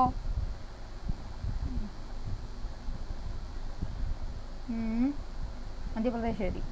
ഇനി അടുത്ത എന്തെന്നായിരുന്നു? രാജസ്ഥാനും എഴുതി. ഇനി അടുത്തത് ചുണ്ണാമ്പ് കല്ല് എനിക്ക് തോന്നുന്നുണ്ട് ഇതൊക്കെയാണ്. തമിഴ്നാട്ടിലുണ്ട്. ഇതിനകത്തുനിന്ന് ഇനി സ്റ്റാർ കണ്ടുപിടിക്കുന്ന തമിഴ്നാട്ടിലുണ്ട്, കർണാടകയിലുണ്ട്. ഇതാണേ സ്റ്റാർ. കർണാടകയിലുണ്ട്, ഒഡീഷയിലുണ്ട്, ഛത്തീസ്ഗഡിലുണ്ട്, മഹാരാഷ്ട്രയിലുണ്ട്. ഒരുപാടില്ലെങ്കിലും ഉണ്ട്. ഓക്കെ. അപ്പം ആദ്യം തൊട്ട് തമിഴ്നാട്. കേരളത്തിലുണ്ടോ? ഇല്ല. കേരളത്തിൽ മഞ്ഞ സ്വർണ്ണം മാത്രമേ കാണുന്നുള്ളൂ ഇപ്പോൾ. അപ്പോൾ തമിഴ്നാട്, കർണാടക, എന്തുവായിരുന്നു? ചുണ്ണാമ്പ് കല്ല്. അത് തമിഴ്നാട്, കർണാടക, പിന്നെന്തായിരുന്നു? ഒഡീഷ, ഛത്തീസ്ഗഡ്,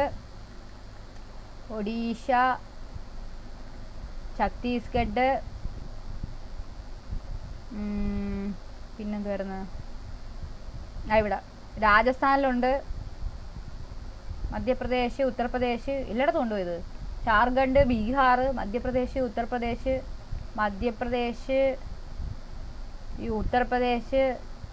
ജാർഖണ്ഡ്, ബീഹാർ, പിന്നെ ഛത്തീസ്ഗഡ് എഴുതിയല്ലോ നേരത്തെ. ഇവിടെ മുകളിൽ മണിപ്പൂർ, മേഘാലയൊക്കെ ഉണ്ട് കേട്ടോ. മണിപ്പൂർ, മേഘാലയ, അസം, മണിപ്പൂർ, മേഘാലയ, മണിപ്പൂർ, മേഘാലയ, അസം. ഓക്കെ, ഇനി അടുത്തത് ചുണ്ണാമ്പുല് കഴിഞ്ഞിട്ട് ഇനി എന്താണ്? ഇനി ഉള്ളതൊക്കെ കൂടുതലായിരിക്കും. Lead zinc. ലെഡ് സിങ്ക് എന്ന് പറയുമ്പോൾ സ്റ്റാർ, ചുമന്ന സ്റ്റാർ. അത് തെലങ്കാന ഉണ്ട്, മഹാരാഷ്ട്ര ഉണ്ട്. പിന്നെ ഏതുണ്ട്? തെലങ്കാന, മഹാരാഷ്ട്ര. ഈ ലൈനിൽ ആരും ഇല്ലല്ലോ. അതവിടെ ഗുജറാത്ത് ഉണ്ട്. തെലങ്കാന. ലെഡ് അല്ലേ? ലെഡ്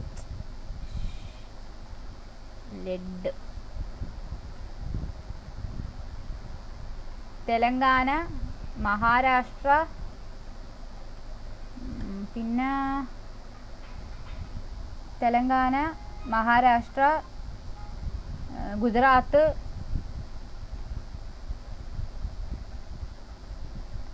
പിന്നെ രാജസ്ഥാൻ, ഉത്തർപ്രദേശ്, പശ്ചിമ ബംഗാൾ. രാജസ്ഥാനുണ്ട്, ഉത്തർപ്രദേശ് ഉണ്ട്, വെസ്റ്റ് ബംഗാളുണ്ട്. വെസ്റ്റ് ബംഗാൾ പറഞ്ഞു. ഇതാ ഇവിടെ ഉത്തരാഖണ്ഡ് ഉണ്ട്, സിക്കിമുണ്ട്. ഉത്തരാഖണ്ഡ്, സിക്കിം, മേഘാലയ. ഉത്തരാഖണ്ഡ്, സിക്കിം, മേഘാലയ. ആസാം ഉണ്ടോ? ആസാം ഇല്ല. ഏകദേശം എല്ലാം ആയി. തെലങ്കാന എഴുതിയല്ലോ. ഓക്കെ, പിന്നെ ഇരുമ്പുള്ളത് എവിടെയൊക്കെയാണ്? കേരളത്തിലുണ്ട്, തമിഴ്നാടുണ്ട്, ആന്ധ്രാപ്രദേശ് ഇല്ല, മഹാരാഷ്ട്രയിലുണ്ട്, മഹാരാഷ്ട്രയില്ല, കർണാടകയിലുണ്ട്, മഹാരാഷ്ട്രയുണ്ട്, ഗുജറാത്തില്ല, മധ്യപ്രദേശിലും ഇല്ല, ഒഡീഷ ഉണ്ട്, ഛത്തീസ്ഗഡ് ഉണ്ട്, ജാർഖണ്ഡ് ഉണ്ട്. ഓക്കെ, ഉത്തർപ്രദേശ് ഉണ്ട്. ഓക്കെ, പിന്നെ ഏതുണ്ട്? ഇവിടെ ഒന്നും കാണുന്നില്ല. ഇത് കറുപ്പ് എന്തുമായിരുന്നു? ചെമ്പ, കൽക്കരി. അപ്പോൾ കൽക്കരി നമുക്ക് മെയിനായിട്ട് അങ്ങനെ റെയറായിട്ടുള്ളത് മാത്രം എഴുതുന്നതായിരിക്കും ബെറ്റർ. അല്ലെങ്കിൽ ഇതെല്ലാം കൂടെ എഴുതി കഴിഞ്ഞാൽ നമുക്കെല്ലാം കൂടെ തിരിഞ്ഞു പോകും. പിന്നെ നമുക്ക് ഇനി നോക്കാൻ പോകുന്നത് സ്വർണ്ണവും കൽക്കരിയും കൂടെ ചെക്ക് ചെയ്യാം. ബാക്കിയുള്ളത് വലിയ കുഴപ്പമില്ല, മിക്കവാറും ഉള്ളിടത്ത് എല്ലാം കിടക്കുന്നത്. സ്വർണ്ണം നോക്കാം. സ്വർണ്ണം കേരളത്തിലുണ്ട്, ആന്ധ്രാപ്രദേശിലുണ്ട്, കർണാടക മറ്റേ KGFൻ്റെ ഏരിയ ആണെന്ന് തോന്നുന്നു. സ്വർണ്ണം കോളാർ അങ്ങനെ എന്തോ അല്ലേ? കോളാർ, അതെ. കേരളം, കർണാടക, ആന്ധ്രാപ്രദേശ്, പിന്നെ കേരളം, കർണാടക, ആന്ധ്രാപ്രദേശ്, മധ്യപ്രദേശിലുണ്ട്, ജാർഖണ്ഡിലും ഉണ്ട് സ്വർണത്തിൻ്റെത്. മധ്യപ്രദേശ്, ജാർഖണ്ഡ്. ഓക്കെ, മധ്യപ്രദേശ്, ജാർഖണ്ഡ്. ഓക്കെ, അടുത്തത് ഇനി നോക്കാൻ പോകുന്ന ഇരുമ്പല്ല, കൽക്കരിയുടേതാണേ. ഇരുമ്പിൻ്റെ വലിയ കുഴപ്പമില്ല. കൽക്കരിയുടെ നിക്ഷേപം ഉള്ളത്, അല്ലെങ്കിൽ കൽക്കരി ധാതു ഉള്ള ഭാഗങ്ങൾ എവിടെയൊക്കെയാണ്? ജമ്മു കാശ്മീരുണ്ട്, ജമ്മു ആൻഡ് കാശ്മീരുണ്ട്. പിന്നെ ഉത്തരാഖണ്ഡുണ്ട്, ഉത്തർപ്രദേശുണ്ട്, മധ്യപ്രദേശുണ്ട്, ഗുജറാത്തുണ്ട്,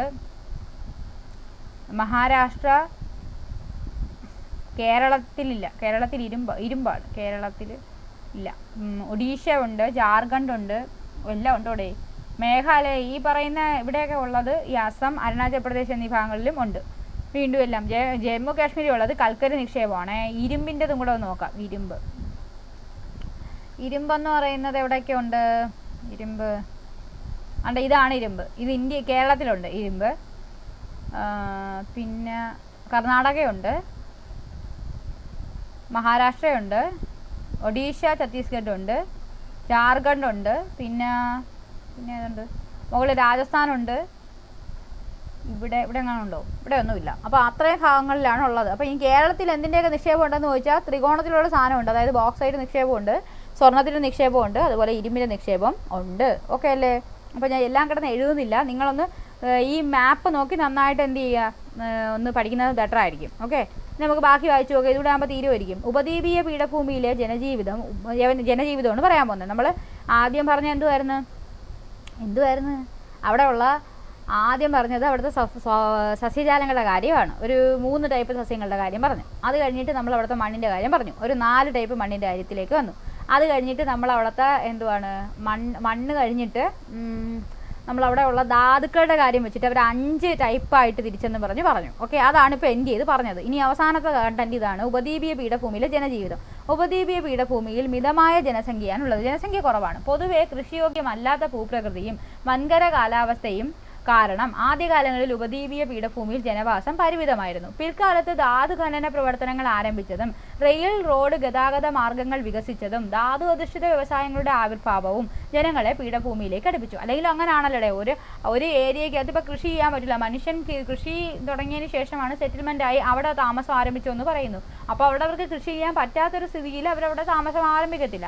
അപ്പോൾ അവർക്ക് എന്ത് ചെയ്യുന്നു? പിന്നെ ഒരു സമയത്ത് അവിടെ എന്ത് തുടങ്ങുന്നുണ്ട്? ധാതു ഖനനം ആരംഭിക്കുന്നു. അപ്പോൾ ആ ഖനന പ്രവർത്തനം മൂലം എന്ത് ചെയ്യാം? അതിൽ പങ്കാളിയാകാം. അതുപോലെ തന്നെ അങ്ങോട്ടേക്ക് റെയിൽ മാർഗങ്ങൾ, ആ ഗതാഗത മാർഗങ്ങൾ വികസിച്ചത് മൂലവും എന്ത് സംഭവിക്കുന്നുണ്ട്? അവിടെ ജനങ്ങൾ അങ്ങോട്ട് ചെല്ലാൻ തോന്നുന്നു, അല്ലെങ്കിൽ അവിടെ നഗരങ്ങൾ രൂപപ്പെടാൻ തുടങ്ങുന്നു എന്നാണ് പറയുന്നത്. അപ്പോൾ ധാതു അധിഷ്ഠിത വ്യവസായങ്ങളുടെ ആവിർഭാവവും ജനങ്ങളെ പീഠഭൂമിയിലേക്ക് അടുപ്പിച്ചു. കൂടാതെ ജലസേചനവും സാങ്കേതിക സാധ്യതകളും മുൻനിർത്തിയുള്ള വാണിജ്യ കൃഷി സാധ്യതകളും ഇവിടെ ജനവാസം ഉയരുന്നതിന് കാരണമായി എന്നാണ് പറയുന്നത്. കൂടാതെ ജലസേചനവും സാങ്കേതിക സാധ്യതകളും മുൻനിർത്തിയുള്ള വാണിജ്യ കൃഷി സാധ്യതകളും, നമ്മൾ പറഞ്ഞല്ലോ നമുക്ക് ആ മണ്ണിൽ കൃഷി ചെയ്യാൻ പറ്റുന്നില്ലെങ്കിൽ ഇവരെന്ത് ചെയ്യുന്നുണ്ട്? വളപ്രയോഗത്തിലൂടെയൊക്കെ കൃഷി ചെയ്യുന്നുണ്ട്. തട്ടുതട്ടായിട്ട് വല്ല കുത്തനെയുള്ള ചരിവുകളിൽ പ്രദേശങ്ങളിൽ തട്ടുതട്ടായിട്ട് കൃഷി ചെയ്യുന്നുണ്ടെന്ന് പറഞ്ഞില്ലേ? അപ്പോൾ അതിനെ കൃഷിയോഗ്യമാക്കി എടുത്തു എന്നാണ് പറയുന്നത്. അതിന് നമ്മൾ സാങ്കേതിക വിദ്യകൾ ഉപയോഗപ്പെടുത്തിയെന്ന്. അപ്പോൾ ഇവിടെ എന്തായി? ജനവാസം ഉയർന്നു. അപ്പോൾ ആദ്യം ആരും താമസിക്കാൻ ഇല്ലായിരുന്നു. ധാതു ഖനനം ആരംഭിച്ചപ്പോൾ ആൾക്കാർ വന്നു തുടങ്ങി. പിന്നെ അവർ ആ ഭൂമിയിൽ ചേഞ്ചൊക്കെ വരുത്തി സാങ്കേതിക വിദ്യയുടെ സഹായത്തോടു കൂടി എന്ത് ചെയ്യാൻ തുടങ്ങി? കൃഷി ആരംഭിച്ച് അവിടെ ഒരു വലിയ അതൊരു നഗര ഏരിയ ആയിട്ട് മാറാൻ തുടങ്ങി. സംസ്ഥാന തലസ്ഥാനങ്ങളും ഖനന വ്യവസായ മേഖലകളും കേന്ദ്രീകരിച്ച് വൻകിട നഗരങ്ങൾ തന്നെ വികസിക്കാനിടയായി. അതായത് സംസ്ഥാന തലസ്ഥാനങ്ങളും ഖനന വ്യവസായ മേഖലകളും കേന്ദ്രീകരിച്ച് എന്ത് ചെയ്തു? ഓരോരോ നഗരങ്ങൾ രൂപപ്പെട്ടു എന്നാണ് പറയുന്നത്. പ്രധാന നഗരങ്ങളൊക്കെയാണ് കൊടുത്തിരിക്കുന്നത്, കാണുന്നുണ്ടോ? അപ്പം കേരളത്തിൽ തിരുവനന്തപുരം, ചെന്നൈയിലല്ലേ, തമിഴ്നാട്ടിൽ കോയമ്പത്തൂർ, ചെന്നൈ, പിന്നെ ബംഗളൂരു എന്ന് പറഞ്ഞാൽ കർണാടകയാണ്. ബംഗളൂരു, പനാജി എന്ന് പറയുന്നത് എവിടാണ്? ബോർഡർ ക്ലിയർ അല്ല എങ്കിലും ഏകദേശം കർണാടക ഈ ഇതാണ്, ഗോവയാണ് കേട്ടോ പനാജി. പിന്നെ ഹൈദരാബാദ് എവിടാണ്? ഹൈദരാബാദ് ഇപ്പം തെലങ്കാന ആയിരിക്കും, കാര്യം ഇത് ആന്ധ്രാപ്രദേശ്, ഇവിടെ തെലങ്കാനയാണ്. പിന്നെ വിശാഖപട്ടണം എന്ന് പറയുന്നത് ആന്ധ്രാപ്രദേശാണ്. ഓക്കെ. പിന്നെ നാഗ്പൂർ, റായ്പൂർ, ഭുവനേശ്വർ ഒഡീഷ, കൊൽക്കത്ത വെസ്റ്റ് ബംഗാൾ, റാഞ്ചി എന്ന് പറയുന്നത് ഇതെന്ന് പറയുന്നത് എന്തുവായിരുന്നു? ജാർഖണ്ഡ്. ഇനി ഭോപ്പാൽ മധ്യപ്രദേശ്, ഇൻഡോർ മധ്യപ്രദേശ് തന്നെ, നാഷിക്, പൂനെ, മുംബൈ എവിടെയാണ്? മഹാരാഷ്ട്രയാണ്. പിന്നെ സൂററ്റ് എന്താണ്? ഗുജറാത്താണ്. അഹമ്മദാബാദ് ഗുജറാത്താണ്. ഇൻഡോർ ഭോപ്പാൽ മധ്യപ്രദേശാണ്. ജയ്പൂർ രാജസ്ഥാനാണ്. ആഗ്ര എന്ന് പറയുന്നത് ഉത്തർപ്രദേശാണ്. ലക്നൗ, കാൺപൂരൊക്കെ ഉത്തർപ്രദേശാണ്. ന്യൂഡൽഹി നമ്മുടെ തലസ്ഥാനമാണ്. ചണ്ഡീഗഡ് അതിൽ ഏതാണെന്ന് അറിയാൻ വയ്യ. ദെറാദൂൺ എന്ന് പറയുന്നത് ഉത്തരാഖണ്ഡ്, ഇത് ഉത്തർപ്രദേശ്, ഇത് ഉത്തരാഖണ്ഡ്. ദെറാദൂൺ. ഷിംല നമ്മുടെ എന്ത് വരുന്നത്? ഹിമാചൽ പ്രദേശ്, ഹിമാചൽ പ്രദേശിലാണ് ഷിംല. ലുധിയാന എന്ന് പറയുന്നത് പഞ്ചാബാണെന്നാണിത്. പിന്നെ ശ്രീനഗർ, ഇത് ജമ്മു ആൻഡ് കാശ്മീരിലാണ്. ഓക്കെ. പിന്നെ ഇവിടെ എന്ത് വരുന്നത്? പാട്ന ബീഹാർ. ഗാങ്ടോക്ക് എന്ന് പറയുന്നത് സിക്കിം. ഗുവാഹത്തി അസം. ഷിങ്ലോങ് എന്ന് പറഞ്ഞാൽ മേഘാലയ. അഗർത്തല എന്ന് പറയുന്നത് ഇത് ഏത് സംസ്ഥാനം വരുന്നത്? എന്ത് വരുന്നത്? ഇത് അരുണാചൽ പ്രദേശ്, നാഗാലാൻഡ്, മണിപ്പൂർ, മിസോറാം, ത്രിപുരയാണെന്നാണ് തോന്നുന്നത്. നോക്കട്ടെ, ത്രിപുരയാണെന്ന് തോന്നുന്നു അഗർത്തല. ത്രിപുര, മിസോറാം, മണിപ്പൂർ, നാഗാലാൻഡ് തന്നെ. അരുണാചൽ പ്രദേശ്, നാഗാലാൻഡ്, മണിപ്പൂർ, മിസോറാം, ത്രിപുര, മേഘാലയ. ഓക്കെ. മിസോറാം, ത്രിപുര. അപ്പോൾ അഗർത്തല. ഐസ്വാൾ എന്ന് പറയുന്നത് ഇതിൻ്റെ തലസ്ഥാനം കൂടെയാണെന്ന് തോന്നി ഐസ്വാൾ എന്ന് പറയുന്നത്. ഇനി ഇംഫാൽ എന്ന് പറയുന്നത് ഇതിൻ്റെതാണ്. കൊഹിമ അത് തന്നെ. എനിക്ക് തോന്നുന്നു തലസ്ഥാനങ്ങളാണ് ഇവർ മാർക്ക് ചെയ്ത് വെച്ചേക്കുന്നത്. തലസ്ഥാനങ്ങൾ മാത്രമല്ല, തലസ്ഥാനങ്ങളല്ലാത്തതും കൂടെ മാർക്ക് ചെയ്ത് വെച്ചിട്ടുണ്ട്. ഈ ഐസ്വാൾ എന്ന് പറയുന്നത് ഇതിൻ്റെ തലസ്ഥാനമാണ്. ഈ പറയുന്ന ഇത് അരുണാചൽ പ്രദേശ്, നാഗാലാൻഡ്, ഇംഫാൽ, മണിപ്പൂർ, മിസോറാം,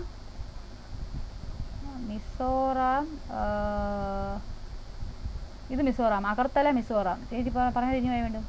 മിസോറാം, ത്രിപുര തന്നെ. മിസോറാം, ത്രിപുര. ഇത് ഐസ്വാൾ മിസോറാം, ഇത് മിസോറാം, ഇത് ത്രിപുര, ഇത് മേഘാലയ. ഓക്കെ, അഗർത്തല ത്രിപുരയുടേത്, ഐസ്വാൾ എനിക്ക് തോന്നുന്നു മിസോറാമിൻ്റെ തലസ്ഥാനം കൊണ്ടാണെന്ന് തോന്നുന്നു, ഇവിടെ കേട്ടണക്കിരിക്കുന്നു. ഓക്കെ, അപ്പോൾ അതൊക്കെയാണ് ഈ കൊടുത്തിരിക്കുന്നത്. നഗരങ്ങൾ എന്ത് ചെയ്തു, ഈ പറഞ്ഞ മേഖല എന്ന് പറയുന്നത് ഈ മാർക്ക് ചെയ്തേക്കുന്നത് എന്താണ്, ഉപദ്വീപീയ പീഠഭൂമിയാണ്. ആ ഏരിയയിൽ ഖനനം നടന്ന ഏരിയകളിൽ കേന്ദ്രീകരിച്ചാണ്. അതിനാണ് ഈ 2 മാപ്പ് കൊടുത്തേക്കുന്നത്. ഈ ഏരിയകളിലൊക്കെ എന്ത് ചെയ്തിട്ടുണ്ട്, ഖനനം വന്നിട്ടുണ്ട്. ആ ഭാഗത്തെല്ലാം എന്ത് വന്നിട്ടുണ്ടെന്നാണ് പറയുന്നത്, നഗരങ്ങൾ രൂപപ്പെട്ടു എന്നാണ് പറഞ്ഞു വരുന്നത്.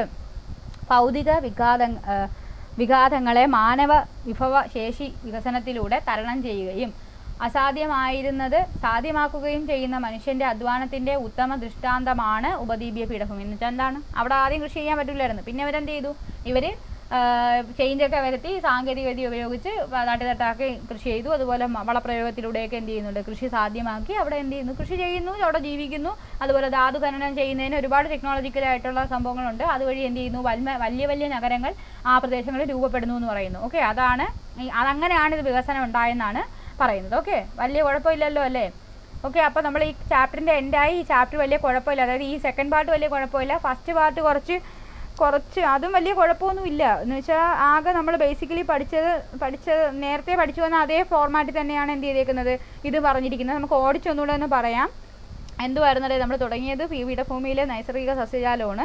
ഉഷ്ണമേഖല ഇലകൊഴിയും കാടുകളെന്നാണ് പറയുന്നത്. അതിന് ഏകദേശം 2ആയിട്ട് തിരിച്ചിട്ടുണ്ട്. ആർദ്ര ഇലകൊഴിയും കാടുകളും വരണ്ട ഇലകൊഴിയും കാടുകളും ഉണ്ട്.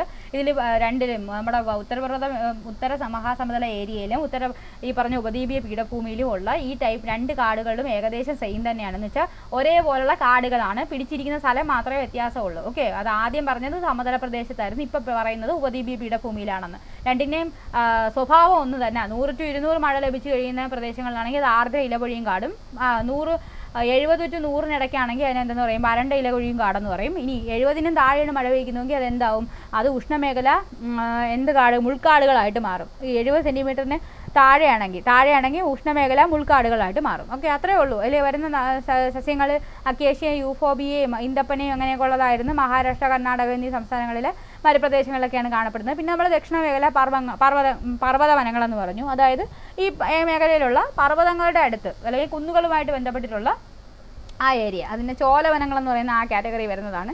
പിന്നെ നമ്മൾ മണ്ണിനങ്ങളെ പറ്റിയാണ് പഠിച്ചത്. ടോട്ടലി 4 മണ്ണിനാണ് പറഞ്ഞത്. അതിൽ കറുത്ത മണ്ണ്, ചെമ്മണ്ണ്, പിന്നെ എന്താ വരുന്നത്, ലാറ്ററൈറ്റ് മണ്ണ്, പർവ്വത മണ്ണം കണ്ട അല്ലേ, അതല്ലേ തന്നെ. അതിൽ ആദ്യത്തെ പറഞ്ഞത് കറുത്ത മണ്ണ് ഏറ്റവും കൂടുതലുള്ളത് മഹാരാഷ്ട്രയിലും മധ്യപ്രദേശിലുമാണ്. ഡെക്കാൻ ട്രാപ്പ് മേഖലയിലാണ് കൂടുതലുള്ളത്. പീഠഭൂമിയിൽ, അതായത് വടക്ക് പടിഞ്ഞാറ് ഭാഗത്തുള്ള ലാവാ പീഠഭൂമിയാണ് ഡെക്കാൻ ട്രാപ്പ് മേഖല എന്നറിയപ്പെടുന്നത്. അവിടെ ശിലകളിൽ നിന്നാണ് എന്തുണ്ടാവുന്നത്, ഈ പറയുന്ന മണ്ണുണ്ടാവുന്നത്. പരുത്തി കൃഷിക്ക് അനുയോജ്യമായിട്ടുള്ള മണ്ണാണ്. അപ്പോൾ ഇത് കാണപ്പെടുന്ന പ്രദേശങ്ങൾ ഏറ്റവും കൂടുതൽ മഹാരാഷ്ട്ര, മധ്യപ്രദേശാണ്. പിന്നെ എവിടെയൊക്കെ ഉണ്ട്, കർണാടകയുണ്ട്, തെലങ്കാന, ആന്ധ്രാപ്രദേശ്, ഗുജറാത്ത്, തമിഴ്നാട്. ഓക്കെ, പിന്നെ നമ്മൾ ചെമ്മണ്ണിലോട്ട് വന്നു. ഇരുമ്പിൻ്റെ അംശം കൂടുതലുള്ള മണ്ണാണ് ചെമ്മണ്ണെന്ന് പറയുന്നത്. അത് എന്തുവാണ്, ചെമ്മണ്ണ് തന്നെ ആയിരിക്കണമെന്നില്ല, പല കളറുണ്ട്. തവിട്ട്, ചാരം, മഞ്ഞ കളറിലൊക്കെ ഉണ്ട്. പ്രാചീന പരൽരൂപ കായാന്തരിക ശിലകൾക്ക് അപക്ഷയം സംഭവിച്ചാണ് ഈ മണ്ണുണ്ടാകുന്നതെന്നും പറഞ്ഞു. പിന്നെ ലാറ്ററൈറ്റ് മണ്ണെന്ന് പറഞ്ഞു കഴിഞ്ഞാൽ മണ്ണിൻ്റെ അതിനകത്ത് നിന്ന് എന്തുവാണ്, സിലിക്കയും ചുണ്ണാമ്പും എല്ലാം ലവണങ്ങളെല്ലാം ഊർന്നിറങ്ങി പോയി കഴിഞ്ഞാണ് നമ്മൾ ലാറ്ററൈറ്റ് മണ്ണെന്ന് പറയുന്നത്.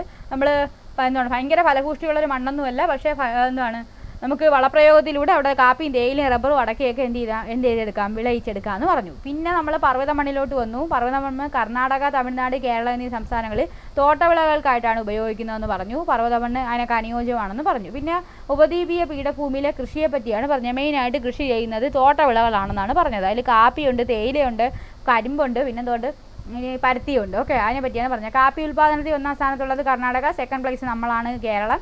ഏകദേശം 59%, കാപ്പി കൃഷിയുടെ ഏകദേശം 59% കാപ്പി ഉൽപ്പാദിപ്പിക്കുന്ന കർണാടകയിലാണ്. അത് ഏകദേശം 71%, കാരണം ഉൽപ്പാദനത്തിൻ്റെ 71%വും കൃഷിയുടെ 59% കർണാടകയിലാണ്. ഏകദേശം 22%, ഉൽപ്പാദനത്തിൽ 22% നമ്മുടെ കേരളത്തിൽ നിന്നാണ്. ഓക്കെ, മെയിനായിട്ടുള്ള കാപ്പിക്കുരുക്കൾ അല്ലെങ്കിൽ കാപ്പിയുടെ ഇനങ്ങളാണ് അറബിക്ക, റോബസ്റ്റ എന്ന് പറയുന്നത്. ഇനി തേയില എന്ന് പറയുന്നത് കൂടുതൽ ഉൽപ്പാദിപ്പിക്കുന്നത് തമിഴ്നാട്, കർണാടക, കേരളം കൂടുതലെന്നല്ല, ആകെ ഉൽപ്പാദനത്തിൽ അല്ലെങ്കിൽ ആകെ കൃഷി ഉൽപ്പാദനത്തിൻ്റെ കേസെടുക്കുകയാണെങ്കിൽ 25% തേയില വരുന്നത് ഈ പറയുന്ന തമിഴ്നാട്, കർണാടകം, കേരള എന്നീ സംസ്ഥാനങ്ങളിൽ നിന്നാണ്. ഏറ്റവും കൂടുതൽ ഉൽപ്പാദിപ്പിക്കുന്ന സംസ്ഥാനം അസമാണ്. ഏകദേശം 50%, ടോട്ടൽ ഇന്ത്യയിൽ ഉൽപ്പാദിപ്പിക്കുന്നതിൻ്റെ 50% വരുന്നതും ആസാമിൽ നിന്നാണ്. ഓക്കെ, ആസാമിൽ നിന്നാണ് വരുന്നത്. പിന്നെ നമ്മൾ പറഞ്ഞത് കരിമ്പിൻ്റെ കാര്യമാണ്. കരിമ്പ് ഏറ്റവും കൂടുതലുള്ളത് UP ഉത്തർപ്രദേശിലാണ്. സെക്കൻഡ് വരുന്നത് മഹാരാഷ്ട്രയാണ്. തേർഡ് കർണാടകയാണ്. ഓക്കെ, ഡെക്കാൻ പീഠഭൂമിയിലെ കടുത്ത ലാവ മണ്ണ് കരിമ്പ് ഉൽപ്പാദനത്തിന് നല്ലതാണ്. അതുപോലെ തന്നെ ആ മേഖല ഉഷ്ണമേഖല ആയതുകൊണ്ട് തന്നെ ആ മേഖലയിൽ വളരുന്ന ചെടികൾക്ക് അല്ലെങ്കിൽ കരിമ്പിന് മധുരം സുക്രോസിൻ്റെ അളവ് കൂടുതലായിരിക്കും. പിന്നെ നമ്മൾ പരുത്തിയിലോട്ട് വന്നു. ഖാരിഫ് വിളയാണ് പരുത്തി. അതുകൊണ്ട് തന്നെ അത് ആ സമയത്തല്ല പക്ഷേ വെക്കുന്നത്, അത് ഒക്ടോബറിൽ വെച്ചിട്ട് മെയ്യിലാണ് എൻ്റെ വിളവെടുപ്പ് നടക്കുന്നത്. കാര്യം ഈ മഞ്ഞുണ്ടാവാൻ പാടില്ല. 7 മാസം ഈ വിളയുടെ വളർച്ചയുടെ 7 മാസത്തിൽ എന്തുണ്ടാകാൻ പാടില്ല? മഞ്ഞ് ഉണ്ടാകാൻ പാടില്ല. മഞ്ഞ് ഉണ്ടായി കഴിഞ്ഞാൽ എന്ത് പറ്റും? പഞ്ഞിയാണിത്, അത് ചീത്തയായി പോകും. അതുകൊണ്ട് മഞ്ഞ് വീഴാൻ പാടില്ല. പക്ഷേ അതിൻ്റെ താപനില എങ്ങനെയാണ്? 21 ഡിഗ്രി മുതൽ 30 ഡിഗ്രി സെൽഷ്യസ് വരെ താപനിലയും വേണം. ഏകദേശം 50 സെൻറ്റിമീറ്റർ മുതൽ 100 സെൻറ്റിമീറ്റർ വരെ വാർഷിക വർഷപാതവും വേണമെന്നുള്ളത് അതാണ്. ഇനി ഏറ്റവും കൂടുതൽ പരുത്തി ഉൽപ്പാദിപ്പിക്കുന്ന സംസ്ഥാനം ഗുജറാത്താണ്. Second place മഹാരാഷ്ട്രയാണ്. പിന്നെ ധാതുക്കളുടെ കാര്യമാണ് പറഞ്ഞത്. ധാതുക്കളുമായി ബന്ധപ്പെട്ട് നമ്മൾ ആ ഒരു പീഠഭൂമി ഏരിയയെ 5ആയിട്ട് തിരിച്ചിട്ടുണ്ട്. വടക്ക് കിഴക്കൻ പീഠഭൂമി പ്രദേശം എന്ന് പറയുമ്പോൾ ഒഡീഷ, വെസ്റ്റ് ബംഗാൾ, ജാർഖണ്ഡ്. അടുത്തത് മധ്യമേഖലാ പ്രദേശം എന്ന് പറയുമ്പോൾ മധ്യപ്രദേശ്, ഛത്തീസ്ഗഡ്, തിരിഞ്ഞു പോയാ ഇല്ല, ഛത്തീസ്ഗഡ്, അതുപോലെ മഹാരാഷ്ട്ര, തെലങ്കാന, ആന്ധ്രാപ്രദേശ്. അടുത്തത് ദക്ഷിണ മേഖല എന്ന് പറയുമ്പോൾ ഇനി താഴെ വന്ന്, അതായത് കർണാടക, തമിഴ്നാട് ഏരിയ. പിന്നെ തെക്ക് പടിഞ്ഞാറൻ മേഖല എന്ന് പറയുമ്പം കർണാടക, ഗോവയാണ്. പിന്നെ വടക്ക് പടിഞ്ഞാറൻ മേഖല എന്ന് പറയുമ്പോൾ രാജസ്ഥാൻ, ഗുജറാത്താണ്. ഓക്കെ, പിന്നെ നമ്മൾ മാപ്പ് വെച്ചിട്ട് പഠിച്ചതാണ്. കുറേ കണ്ടന്റ് നമ്മൾ എഴുതി വെച്ചിട്ടുണ്ട്. എന്തുവാണ് ഓരോ ഇതിൻ്റെതും കുറേ എഴുതി വെച്ചിട്ടുണ്ട്. അത് നിങ്ങൾ തന്നെ പഠിക്കുന്നതായിരിക്കും ബെറ്റർ. പെട്രോളിയം ഉള്ളത് എവിടെയൊക്കെയാണ്? മഹാരാഷ്ട്ര, ഗുജറാത്ത്, ആസാം. പിന്നെ ഇത് എന്ത് എഴുതിയിരിക്കുന്നത്? എനിക്കത് ഞാൻ വലുതാക്കി എഴുതി കാരണം ഇപ്പം ഇനി കാണാൻ വരുന്നില്ല. ആസാം, അരുണാചൽ പ്രദേശ്. മൈക്ക ഉള്ളത് തമിഴ്നാട്, ആന്ധ്രാപ്രദേശ്, രാജസ്ഥാൻ, ബീഹാർ, ജാർഖണ്ഡ്. പിന്നെ നമ്മൾ മെയിനായിട്ട് പറഞ്ഞാൽ സ്വർണം, അത് കേരളത്തിലുണ്ട്. കർണാടക, ആന്ധ്രാപ്രദേശ്, മധ്യപ്രദേശ്, ജാർഖണ്ഡ്. കൽക്കരി ജമ്മു ആൻഡ് കാശ്മീരിലുണ്ട്, വേറെ പല സ്ഥലങ്ങളിലുണ്ട്. ഇരുമ്പും കേരളത്തിലുണ്ട്. ഓക്കെ, അങ്ങനെ. പിന്നെ നമ്മൾ കുറേ നഗരങ്ങളുണ്ടായതും നഗരങ്ങളുടെ കാര്യമൊക്കെയാണ് പറഞ്ഞത്. ഒരുപാട് നഗരങ്ങളുടെ കാര്യം പറഞ്ഞിട്ടുണ്ട്. ഏതൊക്കെ സംസ്ഥാനങ്ങളിലാണെന്നൊക്കെ ഏകദേശം പറഞ്ഞാണ് പോയിട്ടുള്ളത്. അപ്പോൾ അത്രയൊക്കെ ഉള്ളൂ ഗായ്സ്. അപ്പോൾ thanks for watching and thanks for learning with me.